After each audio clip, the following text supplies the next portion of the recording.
I sing this song. I don't even know why I try anymore.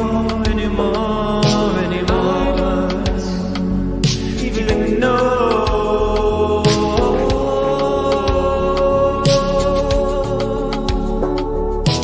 I don't even know why I try anymore. Even know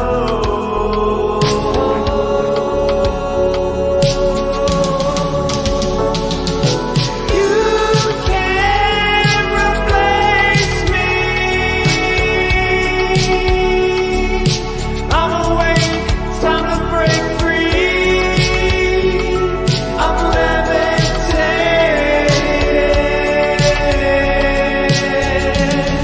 yeah.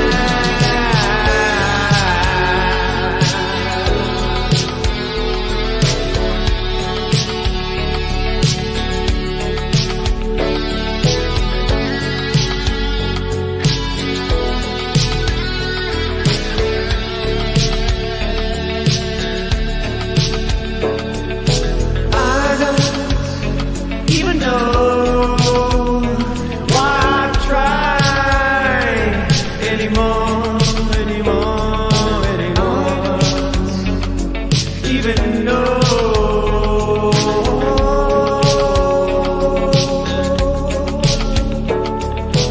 I don't even know.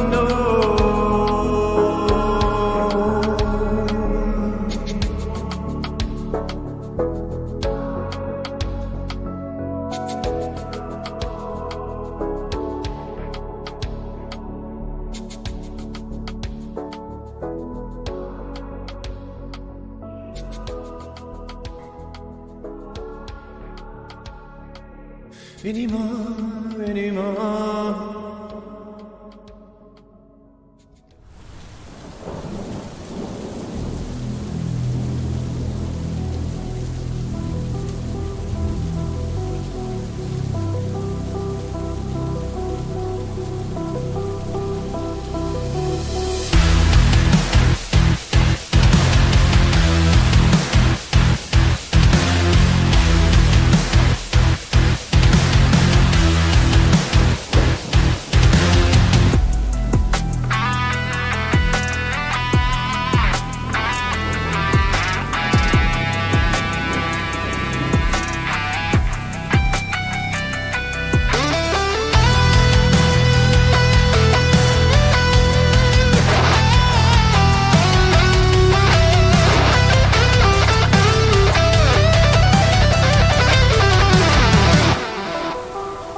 AEW invades smelly New Jersey. And just like New Jersey, in my opinion anyway, this show stinks.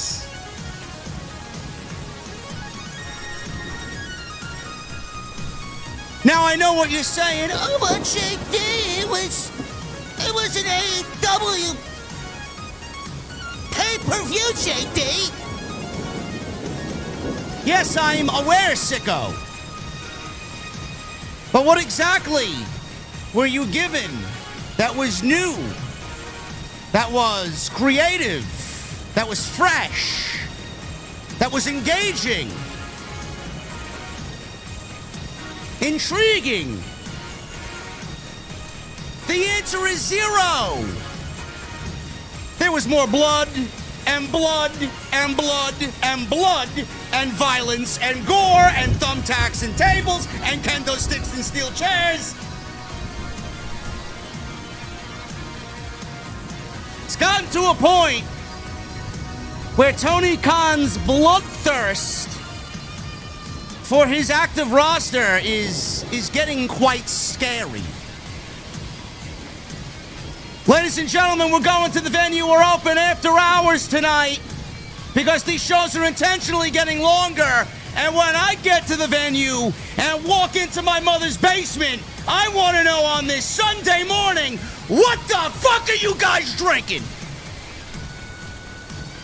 I'll see you over there.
Why has Triple H been so successful? Why is Triple H running WWE better than Vince McMahon and Bruce Pritchard on Monday and Friday night? Long-term booking.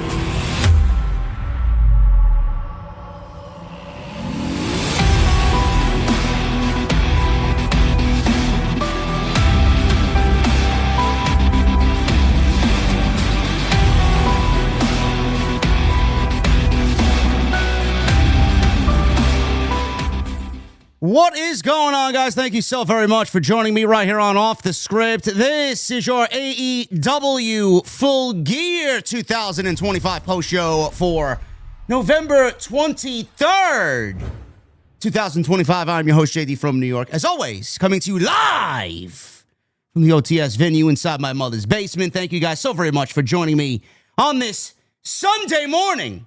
Wherever you may be, joined, as always, my partner in crime, usually on Wednesdays, tonight's Jesse the Shot-Town Smart. What's going on, brother?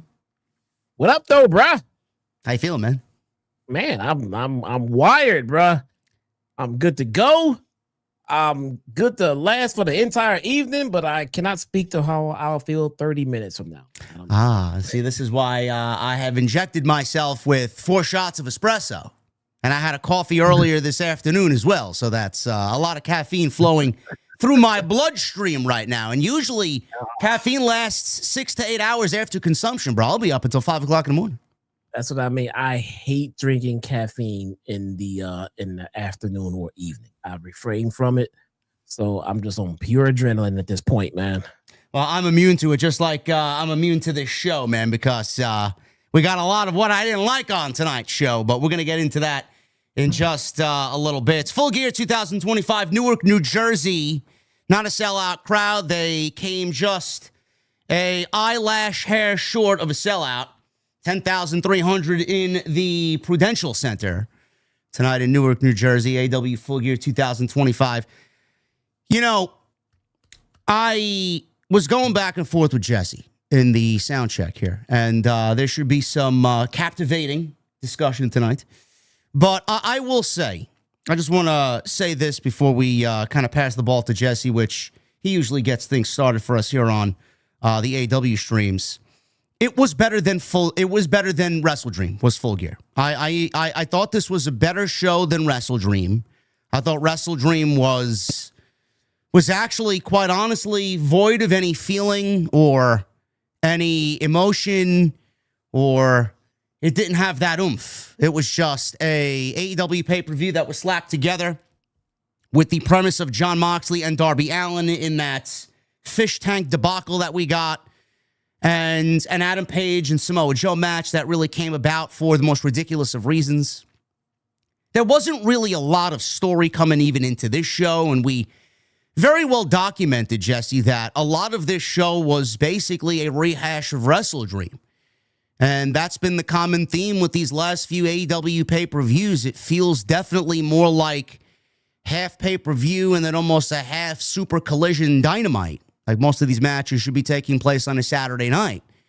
But at the end of the night, we got Swerve Strickland returning, and that's going to add a major proponent to the main event scene. And hopefully with that comes some story, because Swerve and Hangman's story, in my honest opinion, and I know you as well, is one of the best stories that they've told across 6 years. And we got a great match tonight with Mercedes Moné and Kris Statlander, which we'll definitely dive into. Jon Moxley once again lost to Kyle Fletcher, and it looks like Jon Moxley, hopefully, with his tapping out again, I don't know if the Death Riders are going to look at that as weakness as a leader, but hopefully we get some of that. We got the Young Bucks returning with Kenny Omega. We got Takeshita and Okada now taking their tensions into the now confirmed Continental Classic that they will be a part of. So it looks like they finished up some stories and are taking some into the next pay-per-view build. But with that said, I enjoyed tonight's show more than WrestleDream, bro. But before we get into what I didn't like, I'm going to give you the floor, because what I didn't like is going to be the same thing that we ranted about with Blood and Guts. I, for the most part, thought this was a thumbs-up show, but I feel like with the lack of identity that AEW has right now and the lack of story that they're telling, as far as captivating story, I'm not saying that they don't tell stories. The lack of captivating, genuine, week-to-week, get you interested stories where you get excited about Dynamite, it's just not there. I thought, all in all, this was a thumbs-up show. Yeah, so I wanna say something first, because I feel like every last single human being that watches any AEW show will all fall under one of 3 categories. You are going to be either someone that is going to love it and love everything about it, no matter what they do, or you're going to be someone that is going to hate it and shit on it no matter what they do. Or you're going to be someone who I feel like I am, and you're just going to call it as you fucking see it. I sit here on this channel quite often and say quite often what I do and what I don't like about this show. I don't want to hear any fucking body say, oh, well, he's just going to like it no matter what. Oh, you're a shill, bro. Yeah, because I can sit here and make clips of how many times I've said, I don't like this. This is stupid. They need to fix this. The creative is fucking terrible. This needs to be done right. This is not being done right. And I can also sit here and say, I did enjoy this. I like this part. I'm going to call it as I fucking see it. If you're someone who comes to my channel, you will know that I'm going to call it like I see it. I don't have a predetermined fucking agenda. All right. I'm not going to sit here and shit on it despite what I see. I'm not going to sit here and fluff it and blow sunshine up their asses despite what I see. I'm going to call what I fucking see. So I want to make sure that I make that clear right here and right now, because there's a lot of discourse online already. So the show I enjoyed. We're here to review AEW Full Gear 2025. I enjoyed the show. All right. I think that if I would have invited a bunch of friends over to come over to my house and have some drinks and have some fucking pizza and watch a wrestling pay-per-view and put this show on, I feel like I would have thoroughly entertained my company. All right. Now, does that mean that it was a perfect show and there was nothing wrong with it? Of course not, man. Of course not. There was plenty wrong with it, you know? But if we're going to look at it in, you know, through a vacuum, the show was fine. The show was not great, okay? But the show was not horrible. I think the show was fine. I quite enjoyed it, you know? There were some things I would have done drastically different. There's some things I would have improved, you know, but all in all, it was fine. There were some surprises. I didn't see Hook turning heel. I didn't see that coming. I never saw that coming at all. I would have liked to have seen MJF come back. We didn't get that. Maybe there's a reason for that. I don't know. I was happy to see Swerve come back. You know, there were some things I definitely would have done differently. But I can take your favorite pay-per-view. I'm looking at whoever you fucking are right now, wherever you are, in your bed, on your phone, on your TV, on your laptop. I can take your favorite pay-per-view and sit here and do a 2-hour podcast about how bad it was. I can dissect any fucking thing. I can find everything wrong with anything. Then I'll take that same pay-per-view and find the good in it. All right? It's about your overall experience and what you want to enjoy or what you want to hate. All right? I can take WrestleMania 17 and find the stupidity in it. Highly regarded as one of the best WrestleManias of all time. Wasn't perfect. I'll find the fucking holes in it. All right? So if we're looking at this show, we're here to review Full Gear 2025. I thought it was a decent show. I thought it was a pretty good show. I had fun. I enjoyed it. You know, I scratched my head on quite a few points. Didn't understand this, didn't understand that. But at the end of it, I had fun. I quite enjoyed this show. And that's Jesse's opinion. And he's someone that has every right to say that and express that. And if you don't like it, you can kiss my ass and kiss his ass at the same time. I don't really give a shit. That's Jesse's take. Now, I did say it was a thumbs up show. That doesn't mean that I had fun during this show.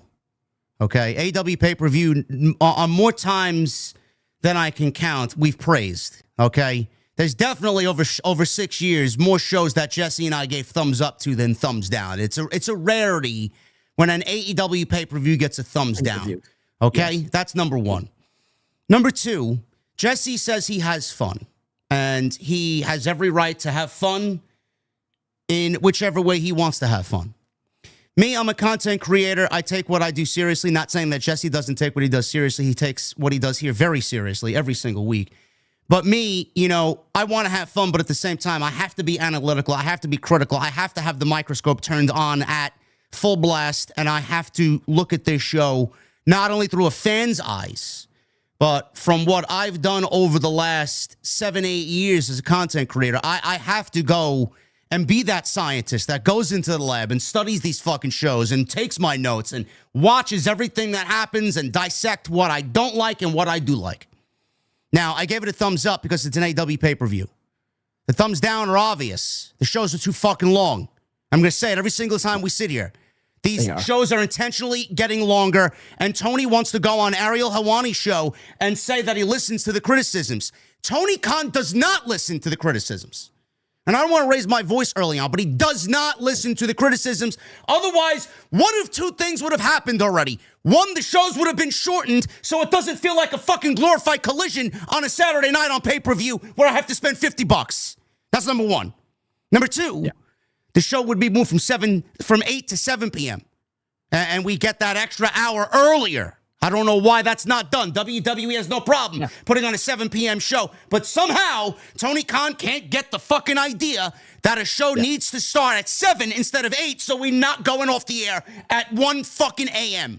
The show does not need to have the main event go on at 12:05 a.m. after fucking 5.5 hours. That's number two. Okay? Yeah. Fun.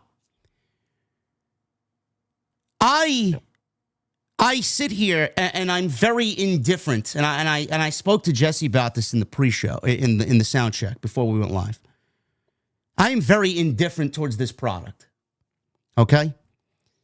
Jesse says that no matter what you feel about AEW, if you hate it, you're going to shit on it. If you love it, you're going to love everything about it. There's no in between with anybody.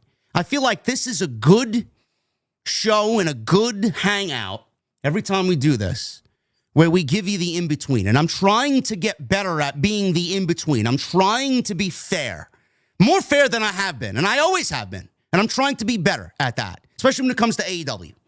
But I'm not going to hold my fucking tongue, bite my tongue, and just sit silent like the rest of the fucking community who wants to sit here and bow down to Tony Khan after an obviously terrible interview with Ariel Helwani. Meanwhile, I was one of the only few people that actually sat here and criticized the stupidity and the ridiculousness of it. This show, to me, the entire product, I am so fucking indifferent towards. I can sit here and tell you it was a good show. We've seen bad AEW shows. This was not a bad AEW show. But I'm telling you directly to you. I'm looking at you. I am so indifferent as a fan of 6 years of this product. I sit here so indifferent because they refuse to fucking change. Every single metric of this company is going in a downward spiral.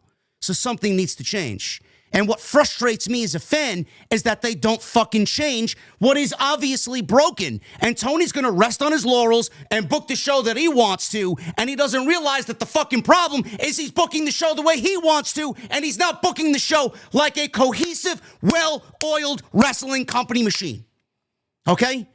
I sit here and I see blood, blood, blood, blood, blood, gore, violence, thumbtacks, chairs, tables, barbed wire, fucking kendo sticks, tables, ladders, you name it. You go to Home Depot, the entire store was bought out tonight for Full Gear.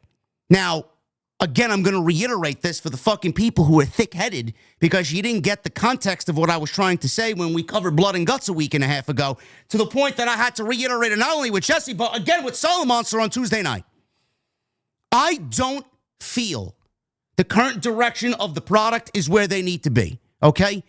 I sit here and I look at all these matches. First of all, they had a Kyle O'Reilly and Jon Moxley match and then go directly into a Kyle Fletcher and Mark Briscoe match, which was more violent than the Jon Moxley and Kyle Fletcher match, which in my opinion, the way that I look at it, is they took every ounce of momentum away from Kyle O'Reilly and Jon Moxley, who bled and were violent and used chains and fucking forks and stabbings.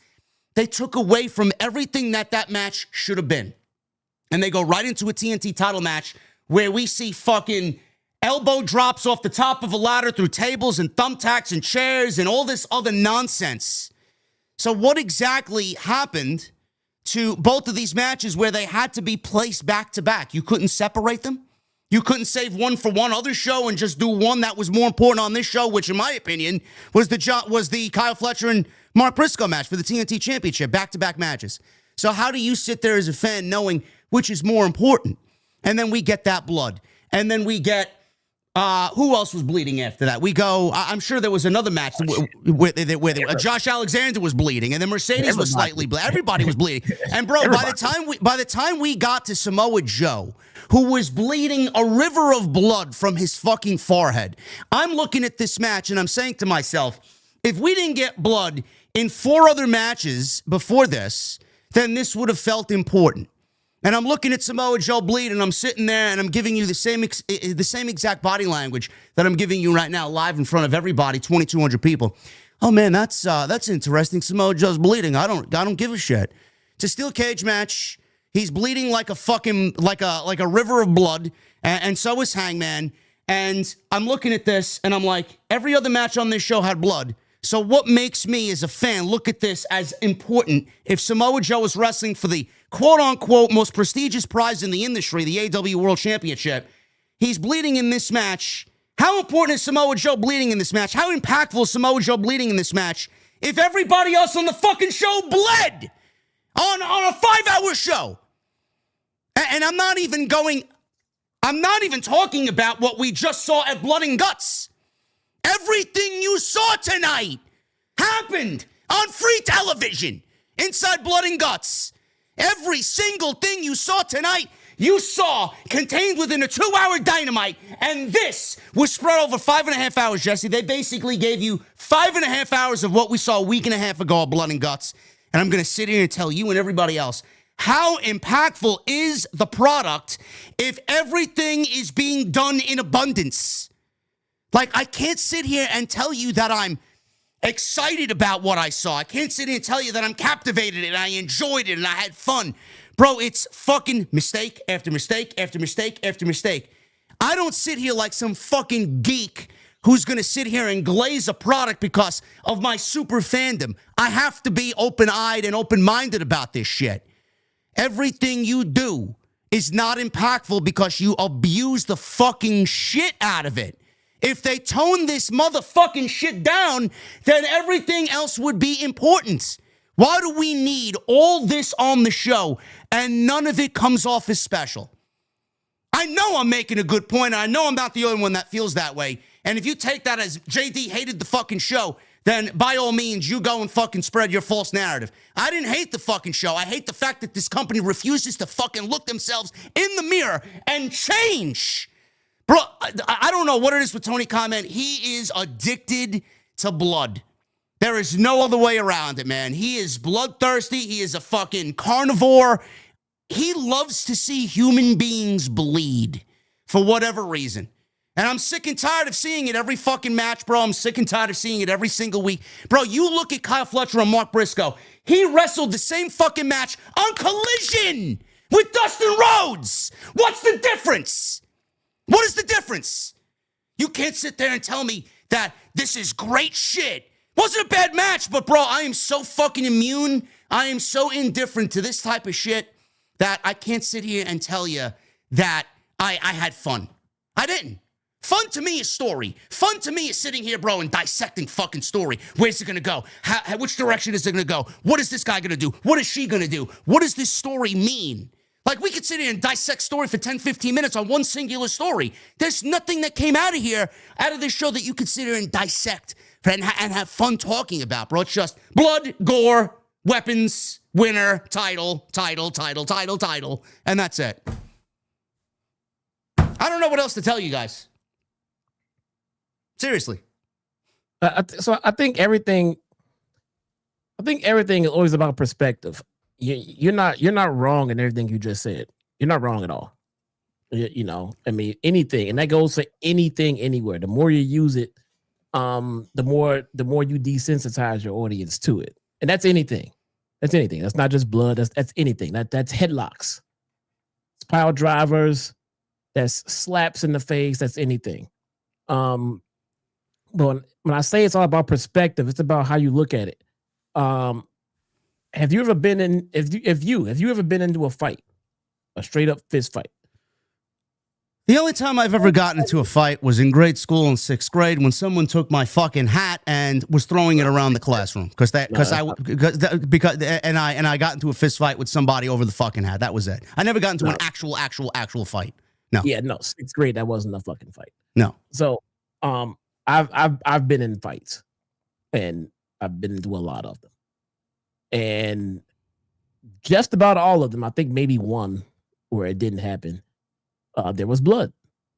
Okay, because when you fight, when you straight up fight with somebody, when you punch somebody in the fucking nose, blood happens. All right, when you get into a real fight, you know, there's a couple of thousand people here, and I would venture to say a small percentage of the people here have been into multiple fights. And those small people, that small percentage, they know what the hell I'm talking about. When you get into a real fight, there's blood. Now, that's not to say that there should always be blood in every wrestling match. I'm making a point here. The point is, when you get into a real fight, blood happens. So when you watch a fight happen on TV and you see blood, you're not like, why is this happening? I know why it's happening, because there's blood. If you watch a UFC match, there's blood in just about every UFC match. Just about all of them. Why? Because it's an actual real fight. Now, in pro wrestling, it's not an actual real fight, but they're here to simulate a real fight. Now, I'm not sitting here saying that I'm happy that every last single match has blood, because had it my way, I'm with you. All right. I wouldn't have the majority of the matches have blood. I would have the majority of matches not have blood. And so when we do get the ones that do have blood, it makes sense. At the same time, I understand that when a fight happens, blood happens. All right. So I'm not bothered by it. I don't care. I mean, if two people are beating the shit out of each other and there's no blood, I got to sit here and fucking ask, are you guys touching each other? The fuck, you've been fucking fighting for 25 minutes and there's no blood. The fuck is going on in there? You know what I'm saying? I mean, if you're going to simulate a fight, blood happens. If it's a 5-minute match and there's no blood, makes sense. You're only out there for 5 fucking minutes. We're at a pay-per-view. You've been fighting for 25 to 30 minutes and there's no blood. That's not realistic at all. So I'm not offended at the fact that there's multiple matches with blood in them. I get it. I've been in a lot of fucking fights, man. My wife will sit here and fucking attest to me. Not that I'm on the fucking street fighting, nothing like that. I had a job where I fought a lot. It makes sense. Join my fucking channel if you want to hear the fucking stories. So I get it. I've made people bleed and I have bled. It makes sense. So if that's the story that they're telling me, if that's the product they're giving me, I'm not sitting there scratching my head trying to figure out why everybody's bleeding. I'm used to fights happening and blood happening. So realistically, it makes more sense to have the blood than not. All right. But if it's just not your cup of tea, nothing is going to fucking change that. If you want to see fights happen where there's no blood, then you're watching the wrong product, I guess, because they really believe in their blood here in AEW. You know, you got to go watch your fucking WWE and your fucking shows where it's for PG and for kids and they don't want any blood at all. This product is not for you. They love the fucking bleed here. Have it my way, I would have less blood. So I'm in agreement, but I understand where they're coming from. Bro, I understand where you are coming from, and you are not incorrect, okay? If you watch a fight, and the fight is going on for 25 minutes, and it's getting really violent, you should see some color, okay? But this is a scripted program. AEW has control over everything that happens on this show. Winners, losers, and how we get there. These matches are planned out, hopefully, before the show goes live on the air, and should be produced ahead of time so that we get the best show possible. They control what they do and what we see. They don't need to have blood every single match. They should be using blood sparingly so that when they do use it, it's impactful. And you know how to do that? Then you lessen the fucking time that we see a no DQ match or a hardcore match or a steel cage match. The problem that exists with me, Jesse, is not the fact that we see blood. It's the fact that we see every single fucking match with blood because they book no DQ matches, a last man standing match, a fucking hardcore match, a steel cage match. Bro, we just got 2 steel cage matches a week and a half ago, and we got a steel cage match again tonight. You don't think that is overabundance?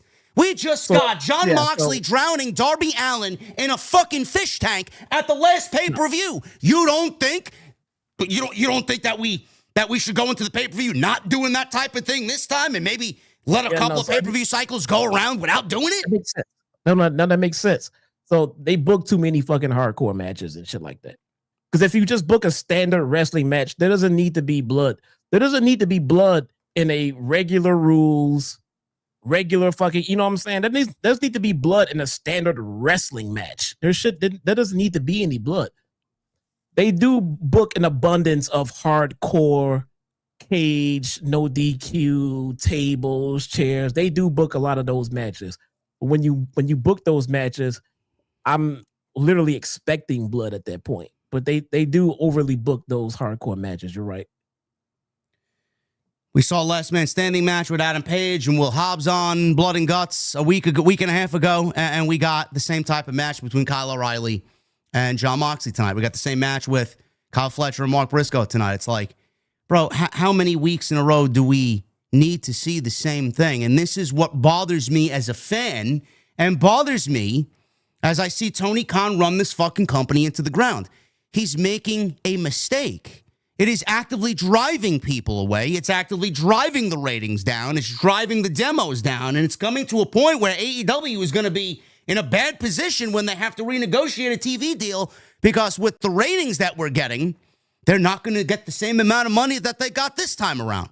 And we need AEW to be around because the wrestling industry is better with AEW around. More people are getting paid. There's more jobs for people. We as content creators have more content to create. We don't want AEW to go anywhere. We don't want AEW to fail. But it's frustrating to see how things are going this way and they're not going this way like they were, and nobody seems to give a shit. Yeah. Why doesn't people care? Tony doesn't care.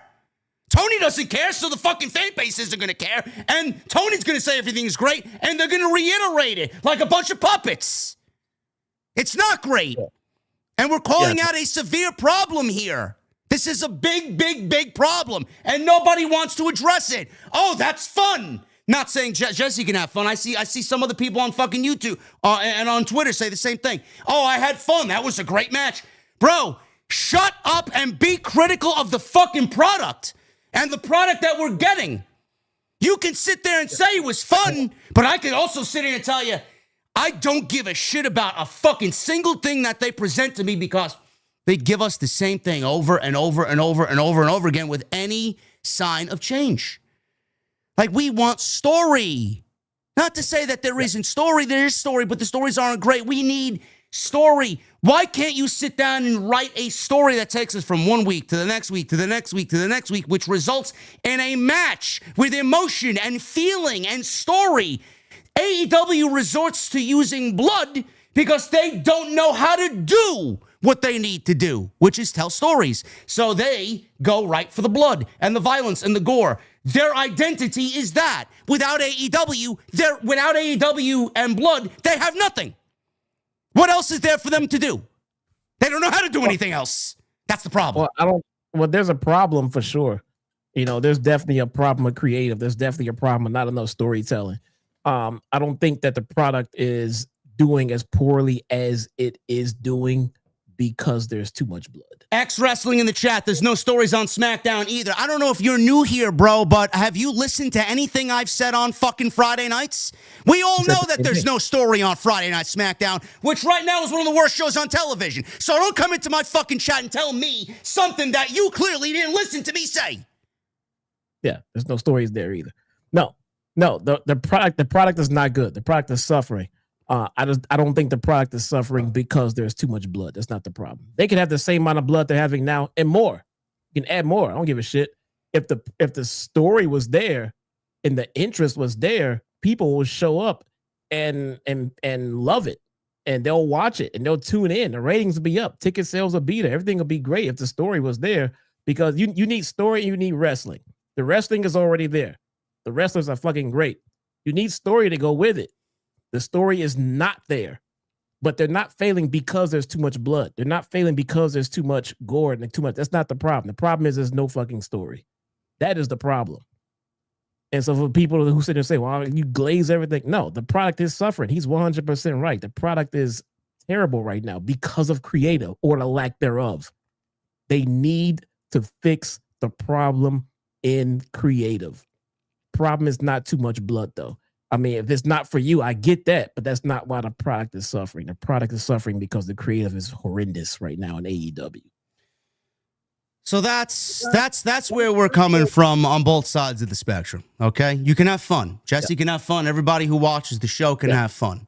But everybody who knows me knows exactly what I was getting ready to say as soon as this show was over and I sat in this chair and looked in front of this camera. Tired of it. As a fan, I'm tired of it. You know, high school JD watching ECW and fucking Fire and blood and barbed wire and all this other nonsense, that was cool then because we didn't see anything like that then. We were given a fucking sterile WWE product until they got on their fucking, you know, all that ECW stuff, and we got the Attitude Era, and we start to see, you know, the women fucking coming out scantily clad with no fucking clothes on, and we get Mick Foley jumping off fucking cages and going through tables of fire. That was great. WWE took a page out of ECW's book. Now, Tony Khan is looking at ECW and trying to recreate ECW in 2025. But the difference between ECW and AEW is they did that, but also told story at the same fucking time. Tony Khan is not telling story, and he's giving you nothing but the blood and violence. And right now, he's giving you something that WWE is not giving you, which I hope to God that once we get to Survivor Series and walk into War Games, we see a fucking droplet of blood in both of those matches, which I know we won't, and I'll complain about it when we get there. But man, oh man, you want to be the alternative. Don't take it to the fucking umpteenth degree and give me the alternative that is just so outlandish and ridiculous that I'm going to sit here and fucking criticize every move that you make. In moderation, give me a little bit of that alternative. Don't turn the fucking stovetop up to extreme. Go light, go low, and build up to it. Give me a match with blood, or a match or two with blood, and stretch it out. But we got back to back matches with fucking blood and people blading. Again, that's not the problem, though. And somebody right here in the chat just said, hey, Attitude Era. Great example. Attitude Era, they bled all the fucking time. All the time. I didn't give a shit. I loved it. Wanna know why? They told phenomenal stories, bro. Fucking Vince and Vince Russo had stories for everybody on the goddamn show. Everybody. They had blood baths on TV. They had blood all the time. The excessive blood in AEW exists, but it's not the problem. Bro, you can't compare the Attitude Era to what AEW is doing now. You can't. Yeah, I can't in this instance because they did too much blood and the product was great. So my point to that is excessive blood is not the problem. Lack of story is the problem. That's where I'm comparing that to. If they had great story, great consistent story for weeks on end in AEW, blood wouldn't be a fucking discussion. I wouldn't give a shit. Stories there, wrestling's there. No, that I agree with. That I agree with. But still, yeah. I would call out and say, all right, guys, let's tone it down a little bit. We don't need it in every fucking match, but maybe a match or two, not 8. But if the story was there, I guarantee you the criticisms would be a lot less. Yes, I agree. Yeah, and that's the problem. The problem is the creative and the lack thereof. You know, excessive blood, is it an issue? I mean, we can discuss it. Sure, maybe. There's other things that are not perfect on the show. We could discuss that too, but I would say those things aren't the problem. The problem is the lack of storytelling. That is the problem. I can deal with excessive blood and any other problem we find. I can deal with all of that shit because I don't need perfection. I don't need perfection in life. I just need great storytelling and great wrestling. You give me those two things and everything else will come together. But they cannot get the storytelling down packed. That's why the ratings are down. That's why the ticket sales are down. And now people are complaining about every other thing on the product that, sure, it's not perfect, but it's not the problem. The problem is the lack of storytelling. Yes, there's a lack of storytelling, and they're doing more than they need to as far as the blood is concerned because they don't know how to tell stories, and they feel like this is what people want to see. They are attracting the lowest common denominator, which is basically the 400 or so thousand every week that still are hanging on to this fucking dump. This is what they hang on to, and this is who they're booking for. And that's not it. You need to write stories. And like we've been saying, like Jesse just said again, he's just reiterating what we've been talking about for fucking months on end over here. The more you do some story and give me some long-term direction and you have it be consistent and you make it interesting and you make it a reason for people to watch your show on a week-to-week basis every Wednesday, I guarantee you the ratings will be up, the demo will be up, the attendance will be up, and the interest in what we do here will be up because people are going to be excited to hear us, fans, talk about the excitement that we watched on Wednesday. And they are not doing it. Every single metric is fucking down. And people are going to be fans, and people are going to ignore, and people are just going to glaze because they either want a handout from Tony Khan, they want a media scrum invite, they want a fucking phone call, they want to be friends with these fucking people, they want to hang out with them for whatever reason.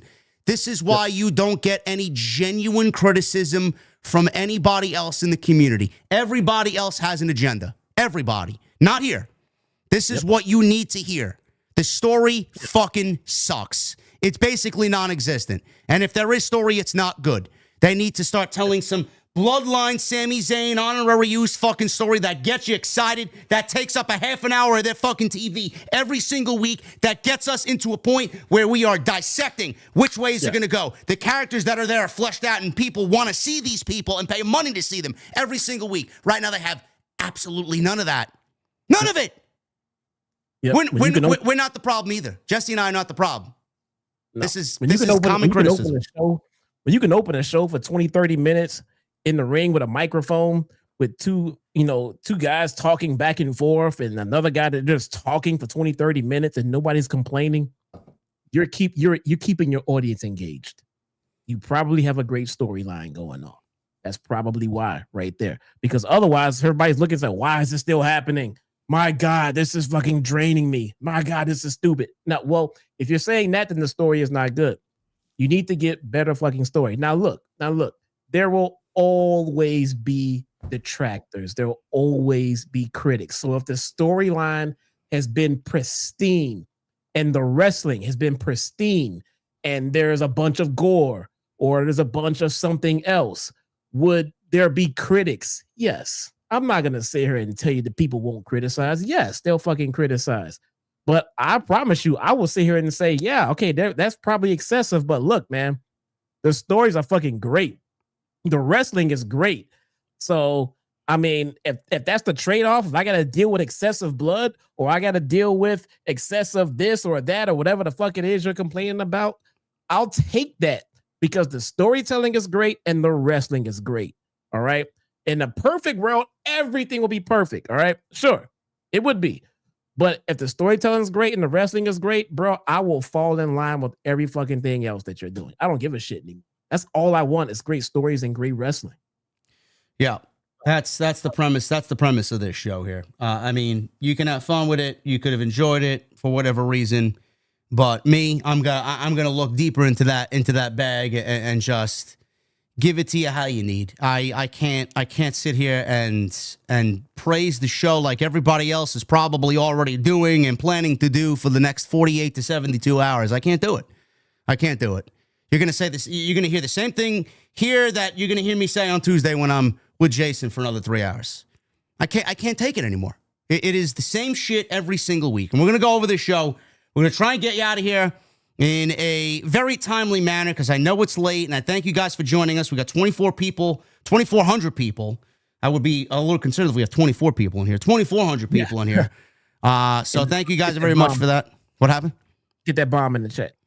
Yes, I will. I will get to that in a second. But thank you guys for joining us here. This is your AEW Full Gear post show for November 23rd, 2025. I want to shout out my guy in the chat who gave us a early bomb here.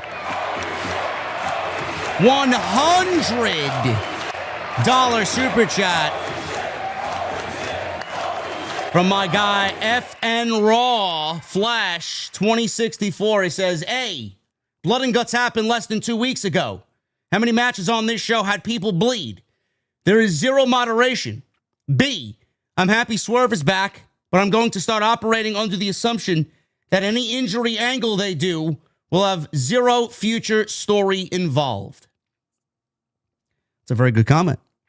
Basically, we went over the Blood and Guts situation and the amount of matches that had blood in it tonight. There is zero moderation. And we will definitely touch upon Swerve, who is back and standing alongside Adam Page.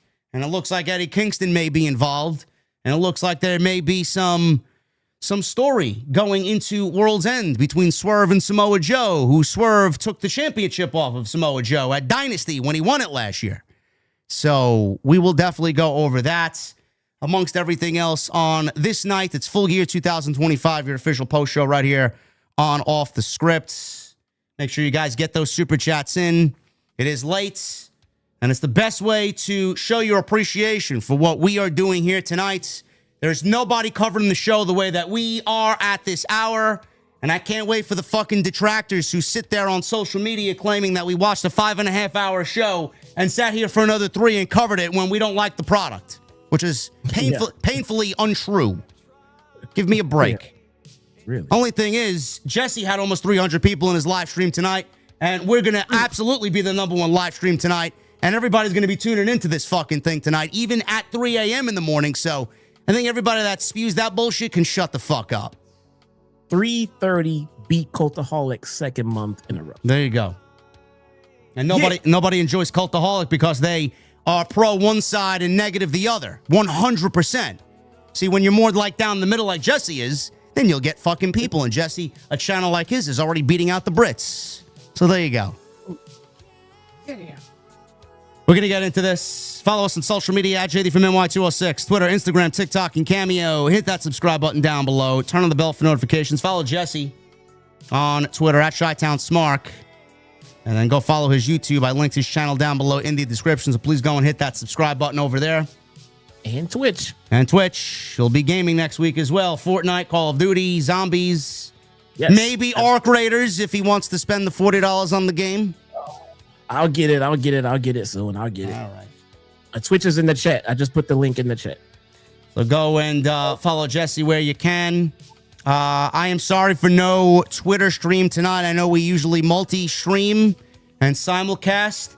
I ran into a problem today with my OBS crashing, and I accidentally deleted my multi-stream function on my OBS. So I'll try and get that working again sometime next week, and we'll get that back up and running because I know there is a small portion of the audience that enjoys the Twitter streams. But I wasn't going to mess with the settings here on OBS just a few hours before showtime tonight, so I just let it be. So I will fix that. So no Twitter stream tonight, so please do not ask. Only YouTube tonight. Make sure you guys leave a comment down below. Thumbs up. Helps us out in the algorithm. We got 600 likes. Let's try for 1,000. That should be easy tonight. And tonight we're sponsored by Blue Chew. BlueChew.com, code JD at checkout. All you got to do is pay the $5 shipping and handling. Now, they did have a tailgate brawl. We are not going to go over what happened here. I will go over just the winners. Okay? So we had 4 matches, one of which bled onto the actual show, which, again, I don't, also bleeding, but not in the way that we were talking about earlier, which I don't understand.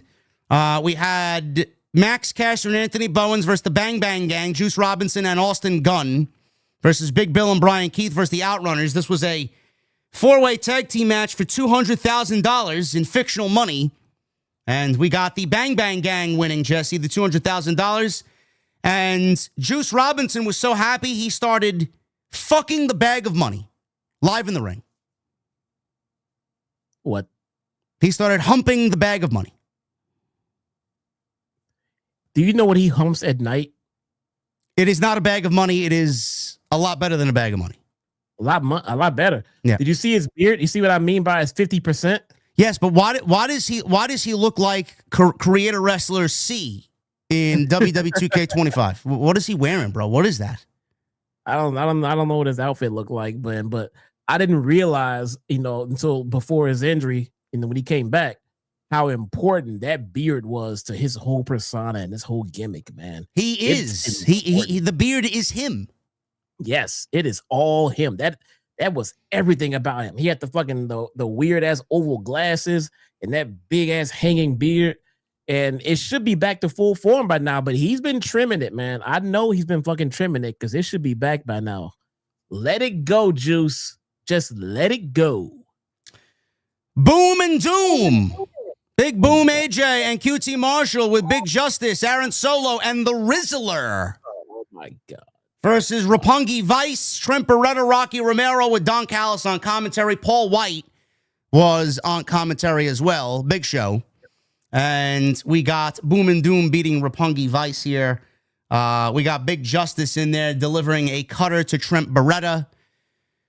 I mean, Bro, the pre-shows are supposed to get people to maybe spend their money on the actual show. I don't know how this or anything else on this pre-show did that for anybody and had anybody open their wallets. Thank God you didn't watch this, bro. I unfortunately had this on as background noise, and I looked up every now and then to see this shit. Bro, this was awful. I was watching Bohemian Rhapsody. I was watching the Freddie Mercury fucking biopic. There you go. Over the pre-show. There you go. Phenomenal movie. I don't know why they're continuing to give airwaves and airtime to this cringy family. Get them the fuck off of television. I don't give a shit what part of fucking stinky New Jersey they're from. This is awful. Okay? Let them go back to Costco and eat fucking poisoned sausage from the fucking frozen food section. I don't give a shit. Get them out of here. Ridiculous. These a-holes have millions of followers across whatever. They're abusing their children and fucking promoting obesity in front of millions and millions of fucking youthful eyeballs. Get them the fuck off television.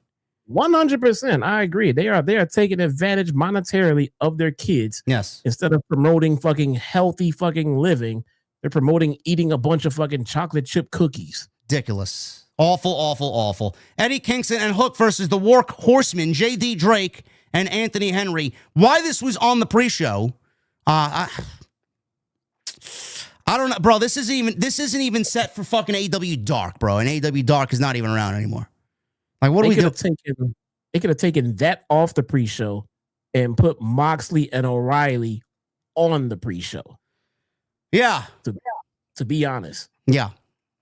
Yeah, something like that. And then the match that actually bled into the start of the show, which was a Dave Meltzer idea, and Tony Khan once again ran with it because the 300 or so thousand that still remain watching this product every single week, they enjoyed it, so he did it again. Meanwhile, the rest of us, this was an extra 12 minutes, which could have shortened the pay-per-view that we didn't really need to have air on the actual pay-per-view. So this was El Sky Team, Mystico, Mascara Dorada, and Neon. And I think Excalibur was pronouncing him Neon. Ooh. Nylon. I don't fucking know, bro. Who knows? Who knows who he is? Against the Don Callis family, Kazuchika Okada, Konosuke Takeshita, and Hechicero. This was for the CMLL Trios Championships. So they tried desperately. They long-winded Mystico's entrance with the theme music because everybody in Mexico loves to sing along with it, and it's a great ambiance and a great vibe and a great environment down there.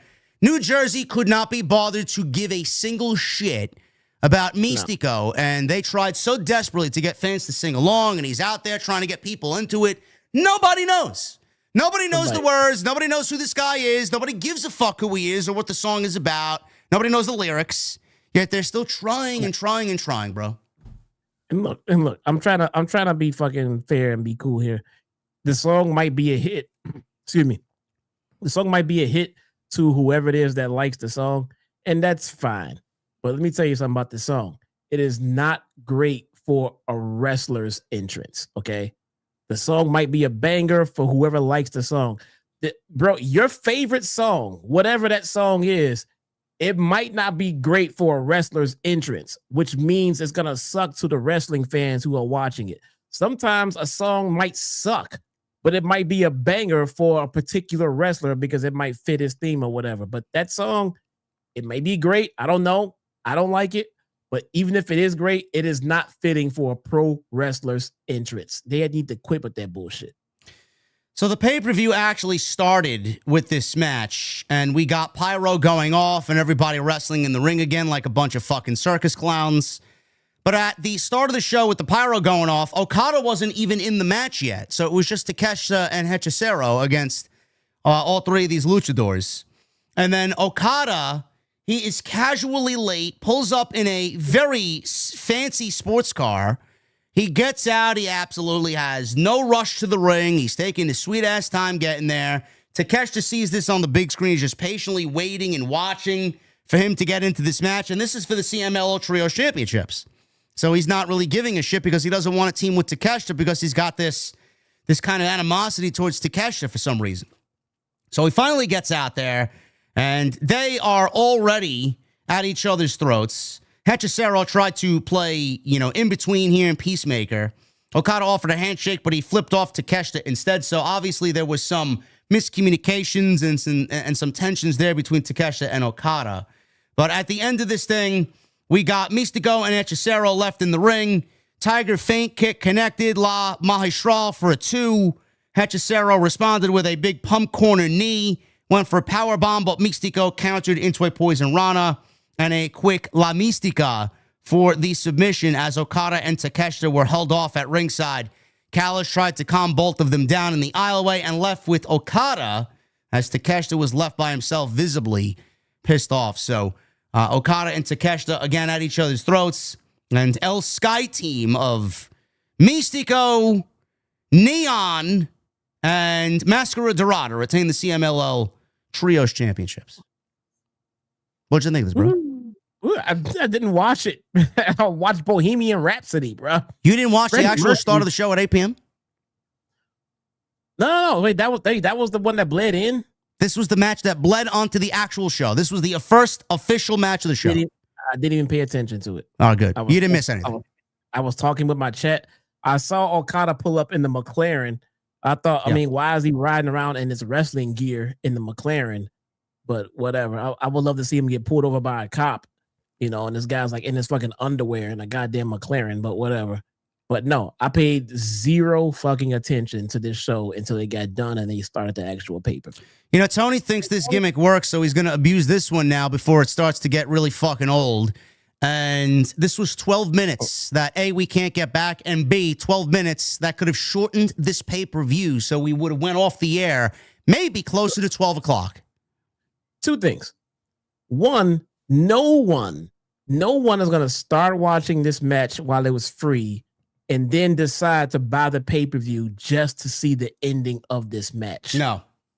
But two, to anyone who actually may have been interested in watching the match for free and don't get to see the ending are now pissed off because they're not going to spend $50 to see the ending of the match. So if anything, you piss people off. Can I genuinely ask a question here? Because this is what I noticed. A, this was also airing on TNT. Okay, so this hour tailgate brawl was airing on TNT, which I was watching it on Max. So we got commercials on Max, a lot of commercials and very long commercials. So they got this tailgate brawl, but at the same time on YouTube, they also have the 0 Hour, which is just Jeff Jarrett and Renee Paquette and RJ City. And they had Justin Wang, who is a content creator on YouTube. He's got 700,000 or so subs on YouTube. So he was their special guest. And he's cool and all. But he, along with the rest of them, are airing the 0 Hour on YouTube. So why is AEW splitting their audience between the 0 Hour and them discussing about everything that's happening on this show, but at the same time they're airing this tailgate brawl on TNT and Max, and you're splitting the fucking audiences? What sense does that make? Either you do one or you do none. None. The people on YouTube were probably looking to see, because you can see them like set up where they were, and you can see that them having interests in wrestling going on. People are like probably looking behind them. I want to see the wrestling. Why don't you just show the fucking 0 Hour? Just show the wrestling on YouTube for free. And you might get some people interested, but nobody wants to sit and watch Renee and everybody else just talk for the entire pre-show. That's what they do. They split their audiences, and I don't know how any of this gets people excited for anything. And again, it goes back to what we discussed. AEW does too much when they should really start pulling back on some of these things, especially for the pay-per-view. So, again, I don't know how this is going to get anybody interested. This is not something that I'm interested in spending my money on. If I'm a casual fan, I'm like, hey, man, I want to watch some professional wrestling tonight. Let me buy this show to see the ending of this match with these three Mexican luchadors that I don't have a fucking clue who they are. No, it's not going to work that way. If you're going to do that, you got to give me a fucking match. Maybe put a fucking title on the line. Man, I don't know. Maybe do Kyle Fletcher and Mark Briscoe on the fucking pre-show. How about that? Or like Jesse said, John Moxley and Kyle O'Reilly.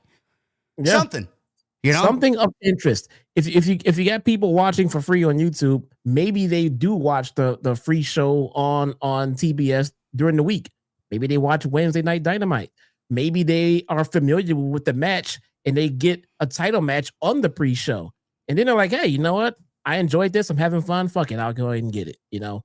But you're not going to get some casual who doesn't even watch your product watching this match with the Rizzler, whoever the fuck it is that you're doing and every other bullshit. You're not going to get them to buy the pay-per-view based on that. You got to give them something legit. No, this is ridiculous. This tailgate brawl and 0 hour nonsense is absolutely some of the most missable stuff in all of the pro wrestling space. You don't need to watch any of this shit at all. Yet they're going to bleed this into the pay-per-view, and it just looks stupid. It looks unprofessional. It looks fucking Outlaw Mud Show. It looks ridiculous. So the actual start of the show for us real paying customers was Pac and Darby Allin. So this match started at 8:16 p.m. We don't need anything to start at 8:16 p.m. When you watch a pay-per-view, that shit should be fucking starting at 8 p.m. sharp. Give me an introduction, and bells should be ringing no later than 8:05. So Pac and Darby Allin here, or Pac and Darby Allin opened the show, Jesse. And this was the one thing on Wednesday that we discussed, that you and I were in agreement on, that with that Pac promo on Dynamite, we were probably a little bit more interested in this just based on what Pac said going into this match on Wednesday. And he said he wanted to take all the bells and whistles and all the smoke and mirrors away from Darby Allin. And after everything that Darby's trying to do to the Death Riders with the violence and the gore and the blood and just trying to kill everybody, Pac says he wanted to take that all away from him and just see if he could actually go one-on-one with him in a standard wrestling match. Now, this wasn't bad because Pac is one of those guys that I lump into the category. I talk about it every week. Dragunov is in there. J.D. McDonough is in there. Sheamus is in there. Bro, these guys don't have bad matches. Pac does not have a bad match ever. He's one of the best pro wrestlers in the world. And to me, this was like 80% Pac and 20% Darby Allin. This was almost like I wanted to see a pro wrestling match, but I watched one pro wrestler beat the shit out of another pro wrestler, and the other guy acted as a stunt dummy. That's all this was. Darby Allin was basically a fucking stunt dummy, and he was there to take all of Pac's offense for the majority of this match. That is Darby's thing, though. You can't kill him. You know, he's always gonna hang around. And he's going to hang around long enough and then probably catch you fucking slipping and get the win. And the story they told here was Pac wanted to just beat him in a straight up wrestling match. But at the end of the day, he had to resort to using the fucking weapon because he couldn't beat him. Because you can't keep this fucking guy down. I want to beat you in a wrestling match. Turns out he had to fucking cheat and use a weapon. I thought they told a great story in that match. I thought it was pretty damn good. Great. He's a heel. This is what fucking heels do. Yeah, there was even a chat of you can't kill him in New Jersey. There was a ridiculous spot where Pac pressed Allin over his head onto the floor, and he took a huge flat back bump from the apron as Pac lifted him over his head onto the floor outside. And I'm like, what are we doing here, bro? Can you actually get in the ring and fucking wrestle? I mean, he should have been dead right there. So Pac brought him back into the ring. He starts ripping away at the bandages over the weeks of torment that he's had to suffer from the hands of the Death Riders. Fans are chanting, you can't kill him. Allin trapped Pac in the ring skirt and gave him a torpedo tope. Pac placed a chair at ringside. Allin went up top at a missile dropkick, landing harder than Pac on impact. We go back inside. Allin tried for a float over stunner. Pac countered into a bounce German suplex and an overhead belly to belly. Pac went to charge. Allin turned him inside out for a double down. So he goes up top for a coffin splash. That was countered into a German. Pac got a big running start and took care of Allin with a huge lariat and a cover at 2 count. He then applies the brutalizer. Allin fought his way to the ropes. Pac held on to the very last second at the referee's 4 count. He then hits pump kicks in the corner, goes up top. He goes for the black arrow, which he still takes a little bit too long to set up, but he always, in execution, nails it perfectly, but he crashed and burned here. Allin quickly applied a Scorpion Deathlock, which was basically the only wrestling move that Darby Allin used in this match, honestly. Pac was going to tap but signal for help. Wheeler Yuta sprinted out and distracted the referee as Allin let go of the hold. He went to go attend to Wheeler Yuta, and Bryce Remsburg went at Yuta as well. This allowed Pac to grab the baseball bat from Darby Allin's corner, and he cracked Allin in the face with it. He got rid of the evidence before the referee could turn around. He went for the pin, and Pac, funny enough, Jesse, he says that he wants to out-wrestle him, and he did for the most part, but he factored into cheating to get the result and the W here. So Pac is a bullshit artist and a good one, and he beats Darby Allin with a baseball bat to the face here, kind of eliminating the whole pro wrestling aspect of what he wanted to do on Wednesday. Great story told in this match. Great story. I want to beat you in the wrestling. Turns out I can't. Maybe I can beat you in like flat out wrestling moves, but for the love of Christ, you won't stay down. I gotta fucking hit you with a weapon to keep you fucking down.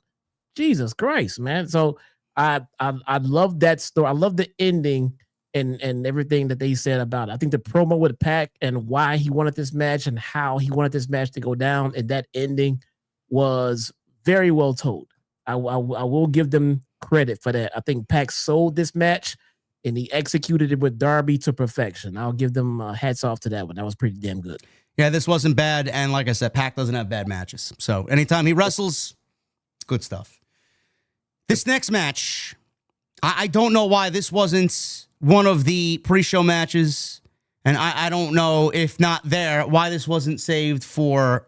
I mean, this is something that we've seen and something that I'm sure Jesse has covered over the last 3.5, 4 months on Collision. Like, this is the same fucking match. And Tony only put this match together to get everybody on the pay-per-view. And I'm here to tell you, and everybody else watching me, you don't need to get everyone on the pay-per-view. All of these women have a very important role in the show, and they're in the tournament. They don't need to be featured on this night. They're going to get theirs when the tournament concludes over the next several weeks. So why did this match need to take place? Number one. Number two, this match was fucking dull, it was boring, and it was sloppy. Number three, I don't know why the stipulation of this match is something that we needed. Now, he had Marina Shafir and Megan Bayne against the Timeless Love Bombs, Storm and Mina Shirakawa, against the Babes of Wrath, Harley Cameron and Willow Nightingale, and then the Sisters of Sin, Julia Hart and Sky Blue, with Tekla, Jesse. Tekla was out there, Tekla, and she was in the aisleway, and she led the Sisters of Sin to this match. Did you see Tekla? I did, bruh. I did. I heard someone in my chat told me that she cut not cut a promo, but she was talking. She was talking during the pre-show. Yeah, I didn't see it. Me neither. I didn't see it either. Oh, okay. I don't know, but she was yelling in the aisleway, singing her theme music. But we love Tekla. Love Tekla. More Tekla, please. Yes, more Tekla. The winners of this match, Jesse, apparently, all four of these teams, by the way, are the remaining teams in the tournament. We got Marina and Megan versus the Timeless Love Bombs. And the Sisters of Sin will go on and wrestle the Babes of Wrath. And then, obviously, the winners of those two matches will meet in the finals for the tag team titles. And that will crown the first ever women's tag team champions in AEW. Now, the thing is, the winner of this match, apparently, Jesse, will pick the stipulation in their semifinal tournament match. And lo and behold, Tony Storm and Mina Shirakawa won this match. And they now get to pick the stipulation in a match that they will have coming up against Marina Shafir and Megan Bayne, who, if you guys watch Blood and Guts, Megan Bayne started to whip Mina Shirakawa with the belt. I don't know what belt. There was a whole plethora of belts in that match. A belt.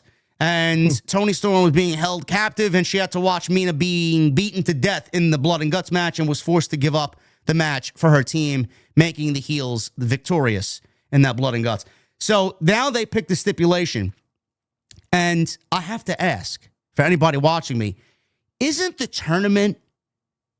overall tournament riddled with stipulations? It's simple, bro. It's very cut and dry. You win, you advance. You lose, you go home.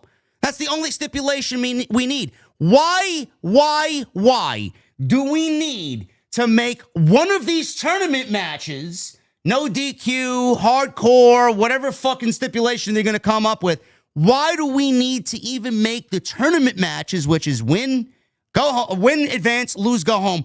Why do we need to make a stipulation in said tournament, Jesse? Is that necessary? No, not only is it not necessary, it's not fair. I mean, it's not fair in the tournament itself. I mean, the tournament is supposed to be on an equal playing field as far as the competitors and everything like that. If your match had these stipulations and their matches didn't, you would have a legitimate gripe and say, wait, that's bullshit. We didn't have these fucking stipulations. How come they get them? You know what I'm saying? I mean, we're just trying to keep it honest in terms of what a tournament would be in an actual competition. All right. And you don't see the NBA playoffs happen where the Western Conference teams gets to have a stipulation where if they hit 5 threes, they get bonus points. But in the East, they don't get that at all. You know, well, wait a minute, bro. I mean, you don't get in the NFL playoffs. I mean, each team and each division and each bracket all face the same stipulations, which is nothing. So you're right. The winner gets to advance is the stipulation. Period. Yes. That's it. Yeah, I don't understand, again, the necessity to add more when you actually, by adding more, are taking away from the tournaments. Again, I don't know what Tony's thinking. Nobody could really get into his mind and understand what he's thinking, but we are here to tell him, because I know he'll eventually get wind of this, this shit sucks. You don't need to overthink a tournament. Just keep it the way that it is and give me a good tournament. We don't need any more stipulations when they aren't really necessary. So the Timeless Love Bombs advance, and now they get to pick a stipulation. And oh joy, chat, we may get more hardcore in a tournament that I wish was a safe space from at least a couple of weeks of hardcore matches, but here we are. Nah. Brodido, Brody King and Bandito against FTR. Our friend Dax Harwood, Softwood, and Cash Wheeler. Now, pre-match, Big Stoke Productions, straight out of the movie Belly, apparently. Stokely was walking a club seeing highlights of FTR's accomplishments before FTR made their entrance and walked to the ring. Now, this, up until this point, was, in my opinion, the official start of the show. This was, at the end of this, Jesse, not only one of the best matches of the night, arguably it could have been the best, depending on who you talk to. This was probably one of the best tag team matches that AEW had all year, and they've had some pretty good tag team matches, especially with this revitalization that we're seeing of the tag team division, which right now is probably their strongest asset in the midst of so many injuries to some of their top single stars. This was tremendous, and I think we both had a feeling that FTR was going to win this thing and win the tag team championships, and that's exactly what happened here. Let me set up FTR winning here. We'll pick it up towards the end here. There was a shatter machine that was countered into a DDT.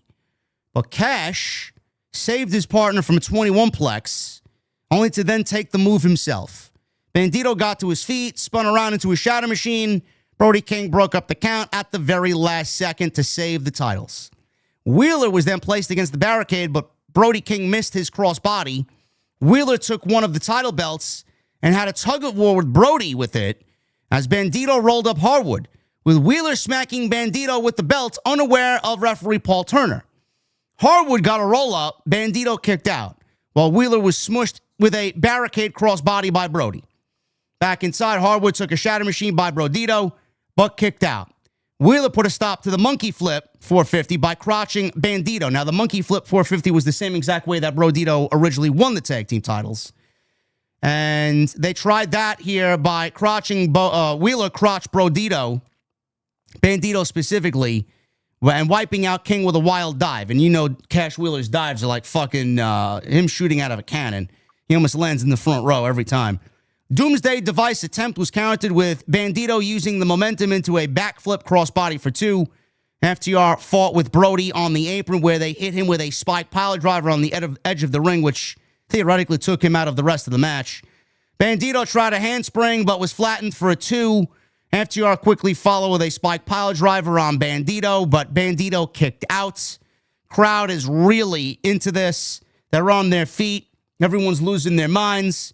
Bandito has a little fight left in him, but not enough to avoid a shatter machine, which was enough for FTR to become 3-time AEW Tag Team Champions. FTR ends the reign of Brodido. They are 3-time AEW Tag Team Champions, Jesse, and like we discussed, this is absolutely setting up FTR holding the championships, and I'm assuming, and I'm sure you are as well, anticipating the return of Edge and we haven't seen Christian on television because Edge has been out filming a movie. They will come back. They will reemerge. They need to pay FTR a visit and get some revenge for what FTR did to Beth Phoenix. And now the titles will be on the line, and it looks like they will not only be coming back for revenge, but, you know, they'll have some gold in their future as well. So this is clearly setting up Edge and Christian versus FTR for the Tag Team Championships, whether that's at World's End or bleeding into 2026. That is the next program for the Tag Team titles. Yeah, so I absolutely agree that we're going to get some Edge and Christian versus FTR action, but I don't think Edge and Christian are going to win those titles. I think they are going to be set up for the babyface Bucks. Spoiler alert, Chad. So you think FTR are going to beat Edge and Christian? Yeah, I do. Absolutely. 100%. And you're throwing it out there in the universe for another Young Bucks FTR match. What would that be, chat? Match number 5 between Bucks and FTR?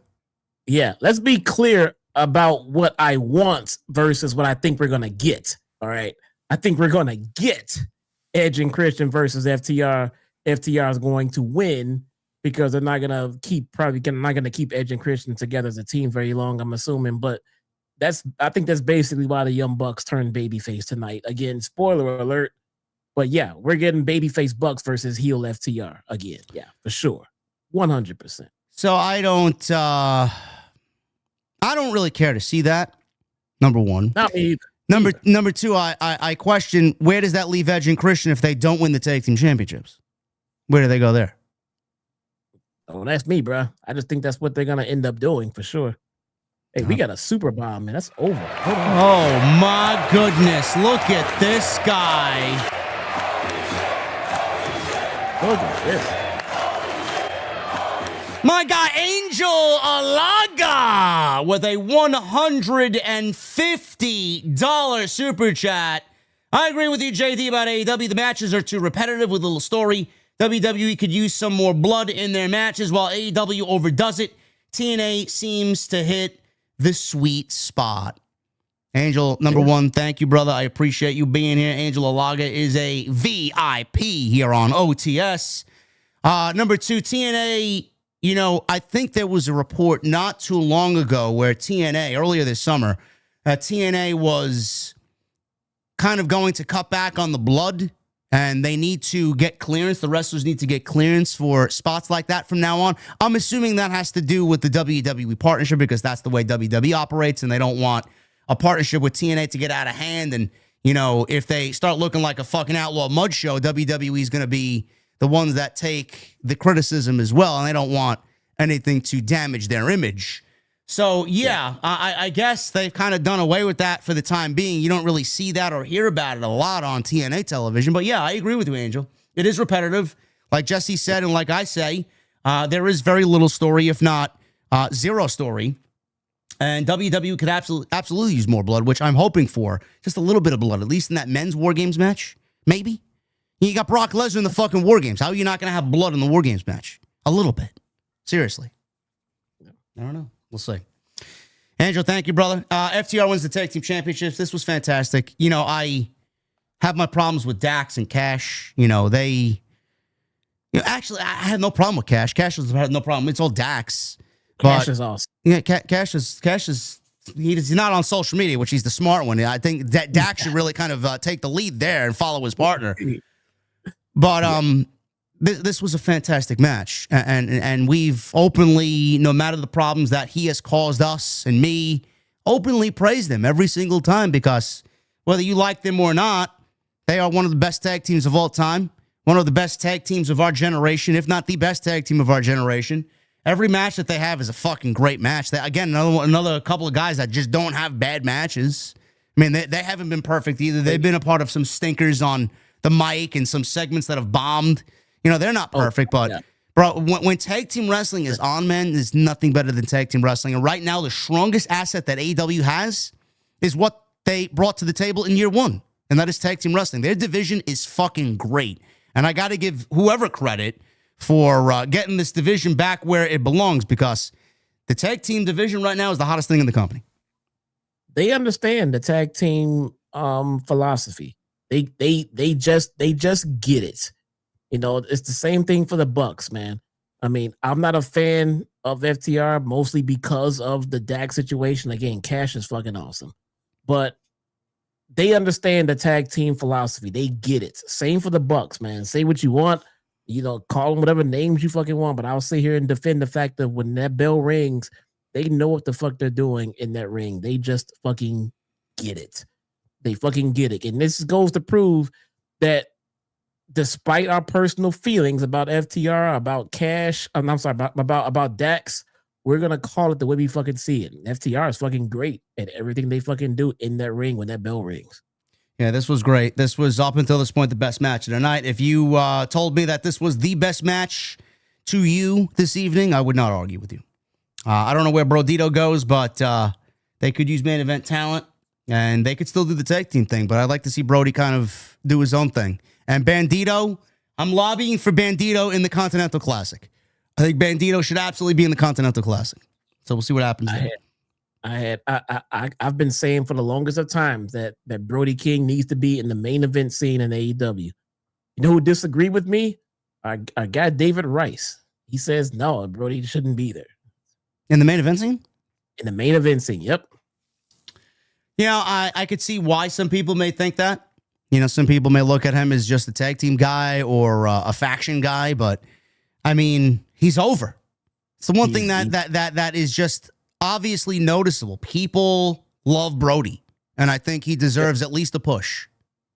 He is a big, burly fucking brawler who can go in the ring and who is over. I mean, you don't have that in the main event scene. You got technical guys, you got high flyers. I mean, the diversity is always a good thing.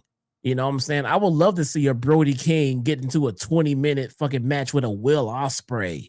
You know what I'm saying? The different styles and how they fucking clash and come together. I would love to see some shit like that, man.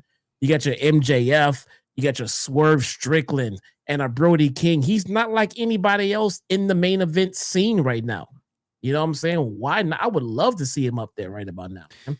Carlucci in the chat says, and I agree with this 1,000%, if Jey Uso could do it, anyone can do it. If Jey Uso could do it, Brody King can be in the main event. Yes. And Brody is infinitely a better pro wrestler than fucking Jey Uso. Okay? God. Come on. Yeah. And he loves it. He loves his music, man. He loves his death metal. He does. He does. He's a fan. I'm a fan of his, for sure, just based off that. So hopefully we see more of him. And Bandito absolutely deserves a spot in the Continental Classic. I think Bandito is one of the best things on AEW television. In a sea of just bad all year and some of their worst television all year, Bandito has been an obvious spotlight and a highlight of the show. So Continental Classic for him. Hopefully that begins on Wednesday. I'm gonna keep it a buck here, man. I'm gonna be honest. Bandito, I don't see anything wrong with him, but I fail to find any difference in him and any of the other luchadors in AEW. They just all bleed together as far as I'm concerned, and none of these guys stand out as special to me. You know what it is? I think he's got a unique look. He doesn't look like the rest of them. Maybe that's it. I'm not saying he sucks. I'm saying he's great. But you know what? So is Hologram. And so is so these guys are all great. They're all great, man. They nobody can sit and convince me that these luchadors can't fucking wrestle. These guys can go, but the level how much you care about them is the problem here. And Bandito, he's great just like the rest of them, man. He's great. So's all but outside of them seeing them do their flippy stuff and their luchador stuff in the ring, I don't care. Casino Gauntlet. This was for the inaugural AEW National Championship, which was on display there. And it is eerily similar to the NWA television title, which is currently held by Brian Idol, who I saw his tweet tonight. And he posted a picture of himself with the television championship over his shoulder, just kind of showing that AEW, even though AEW said he spoke to Billy Corgan and everything was ironed out there, and he assured Billy Corgan that he's going to have his own lineage with the national championship because NWA has a national champion in Mike Mondo. So they go right back around, Jesse, and create a championship that looks almost identical to the NWA Television Championship. So I don't know if this was done purposely. I don't know if Tony was just kind of fucking with Billy Corgan and then kind of lying to the media, but something doesn't smell right about this AEW NWA situation. And nobody in NWA matters. The NWA itself doesn't matter, but the fact that Tony Khan is just kind of being petty with Billy Corgan and NWA, I just find to be fucking laughable. So I don't really know. Did you look at the title? Did you notice the title? What did you think of the title? I did not, man. I saw it was mentioned in my chat that there was an issue with the NWA and Tony Khan's design. I heard about it, but I did not get a chance to see them and have an opinion. I did not. So I want to preface this by saying I was correct. We mentioned this the last several weeks, and even popped into Jesse's chat, and I said, "What did I tell you all?"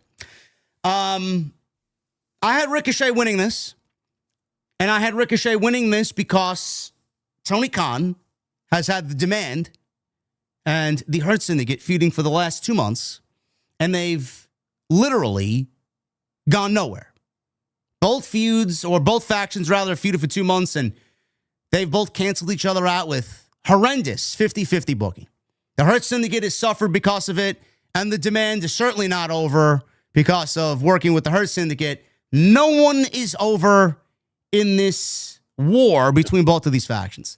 And I said, because we got Bobby Lashley, Shelton Benjamin, and Ricochet focused upon solely as the top 3 guys in this gauntlet match, that they will probably end up giving the national championship to Ricochet because his booking has been awful. He is a loser. He is as ice cold as ever before. And they're going to put a championship on him, Jesse, to make him feel special because they don't know what else to do with Ricochet. So they put a title on him to make him feel important and kind of offset the fact that the booking for the Demand and Ricochet has been fucking garbage for the last several months. And that's exactly what they did. They put the belt on Ricochet for that exact reason tonight. I'm going to go over the participants here, but with Ricochet winning the national championship, Jesse, A, are you surprised? And B, what do you think of him being the new champion?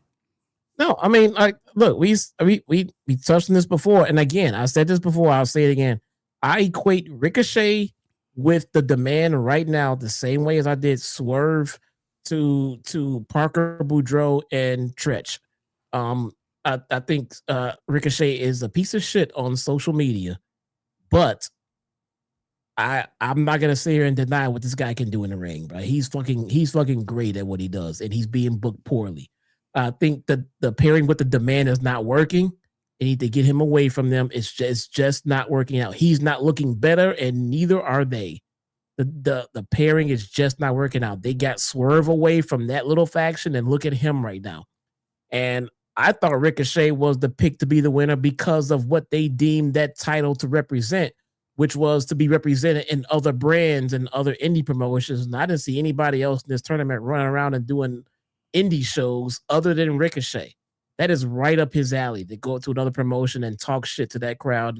I'm like, you're not gonna see Bobby Lashley going to do fucking GCW fucking indie shows. No, that's not fucking happening. Ricochet, yeah, it's right up his alley. It's perfect for him. So it made sense, and I agreed. I agreed. This is the right call. If that's what they want to do with this title, and they want someone to go around to other promotions to defend it and shit, I think Ricochet will be a nice little draw for a small indie company. I think is the right call. Yeah, on top of what I said, what Jesse said is absolutely correct. That's the reason why they gave it to Ricochet as well. It's a very good point there. The fact that Ricochet is now the national champion, Tony Khan needs to start booking the man with some credibility. And with a championship now around the shoulder of Ricochet that has absolutely no lineage, it is going to be up to the creative team to book Ricochet in a meaningful way so that the man makes the championship. Because in this case, the championship is not going to make the man, being that the championship has no lineage and no backstory. So it's going to be up to creative to book Ricochet in a meaningful way so that he can bring prestige to said championship. And I don't mean be a heel and, cheat to win every fucking match. Like Jesse said, Ricochet is a fantastic athlete and a great pro wrestler. So he should be in that ring winning matches. That's the only way you're going to help aid in this new run as champion. Other than that, if they don't do exactly what I just stated here, this entire title reign is going to be a fucking failure. So get with the program and start booking this guy with some legitimacy and stop booking him the way you have. Otherwise, the title is automatically going to be doomed to fail before we even start here. Yep. So Bobby Lashley and Shelton Benjamin entered at number 1 and number 2. They won the right to do the start of the match. Now, the intervals were chosen at random. So legitimately within 20 seconds, we had Ricochet out there at number 3. Now, it could range from anywhere 20 to 30 seconds to 2 minutes, you know, for the next competitor to come out. Sometimes nobody came out. I don't know what the fuck's going on. They don't really let you know of the rules. Like the Rumble. Yeah, they don't know. You get a countdown. Someone comes out. It could be 30 seconds. It could be fucking 4 minutes.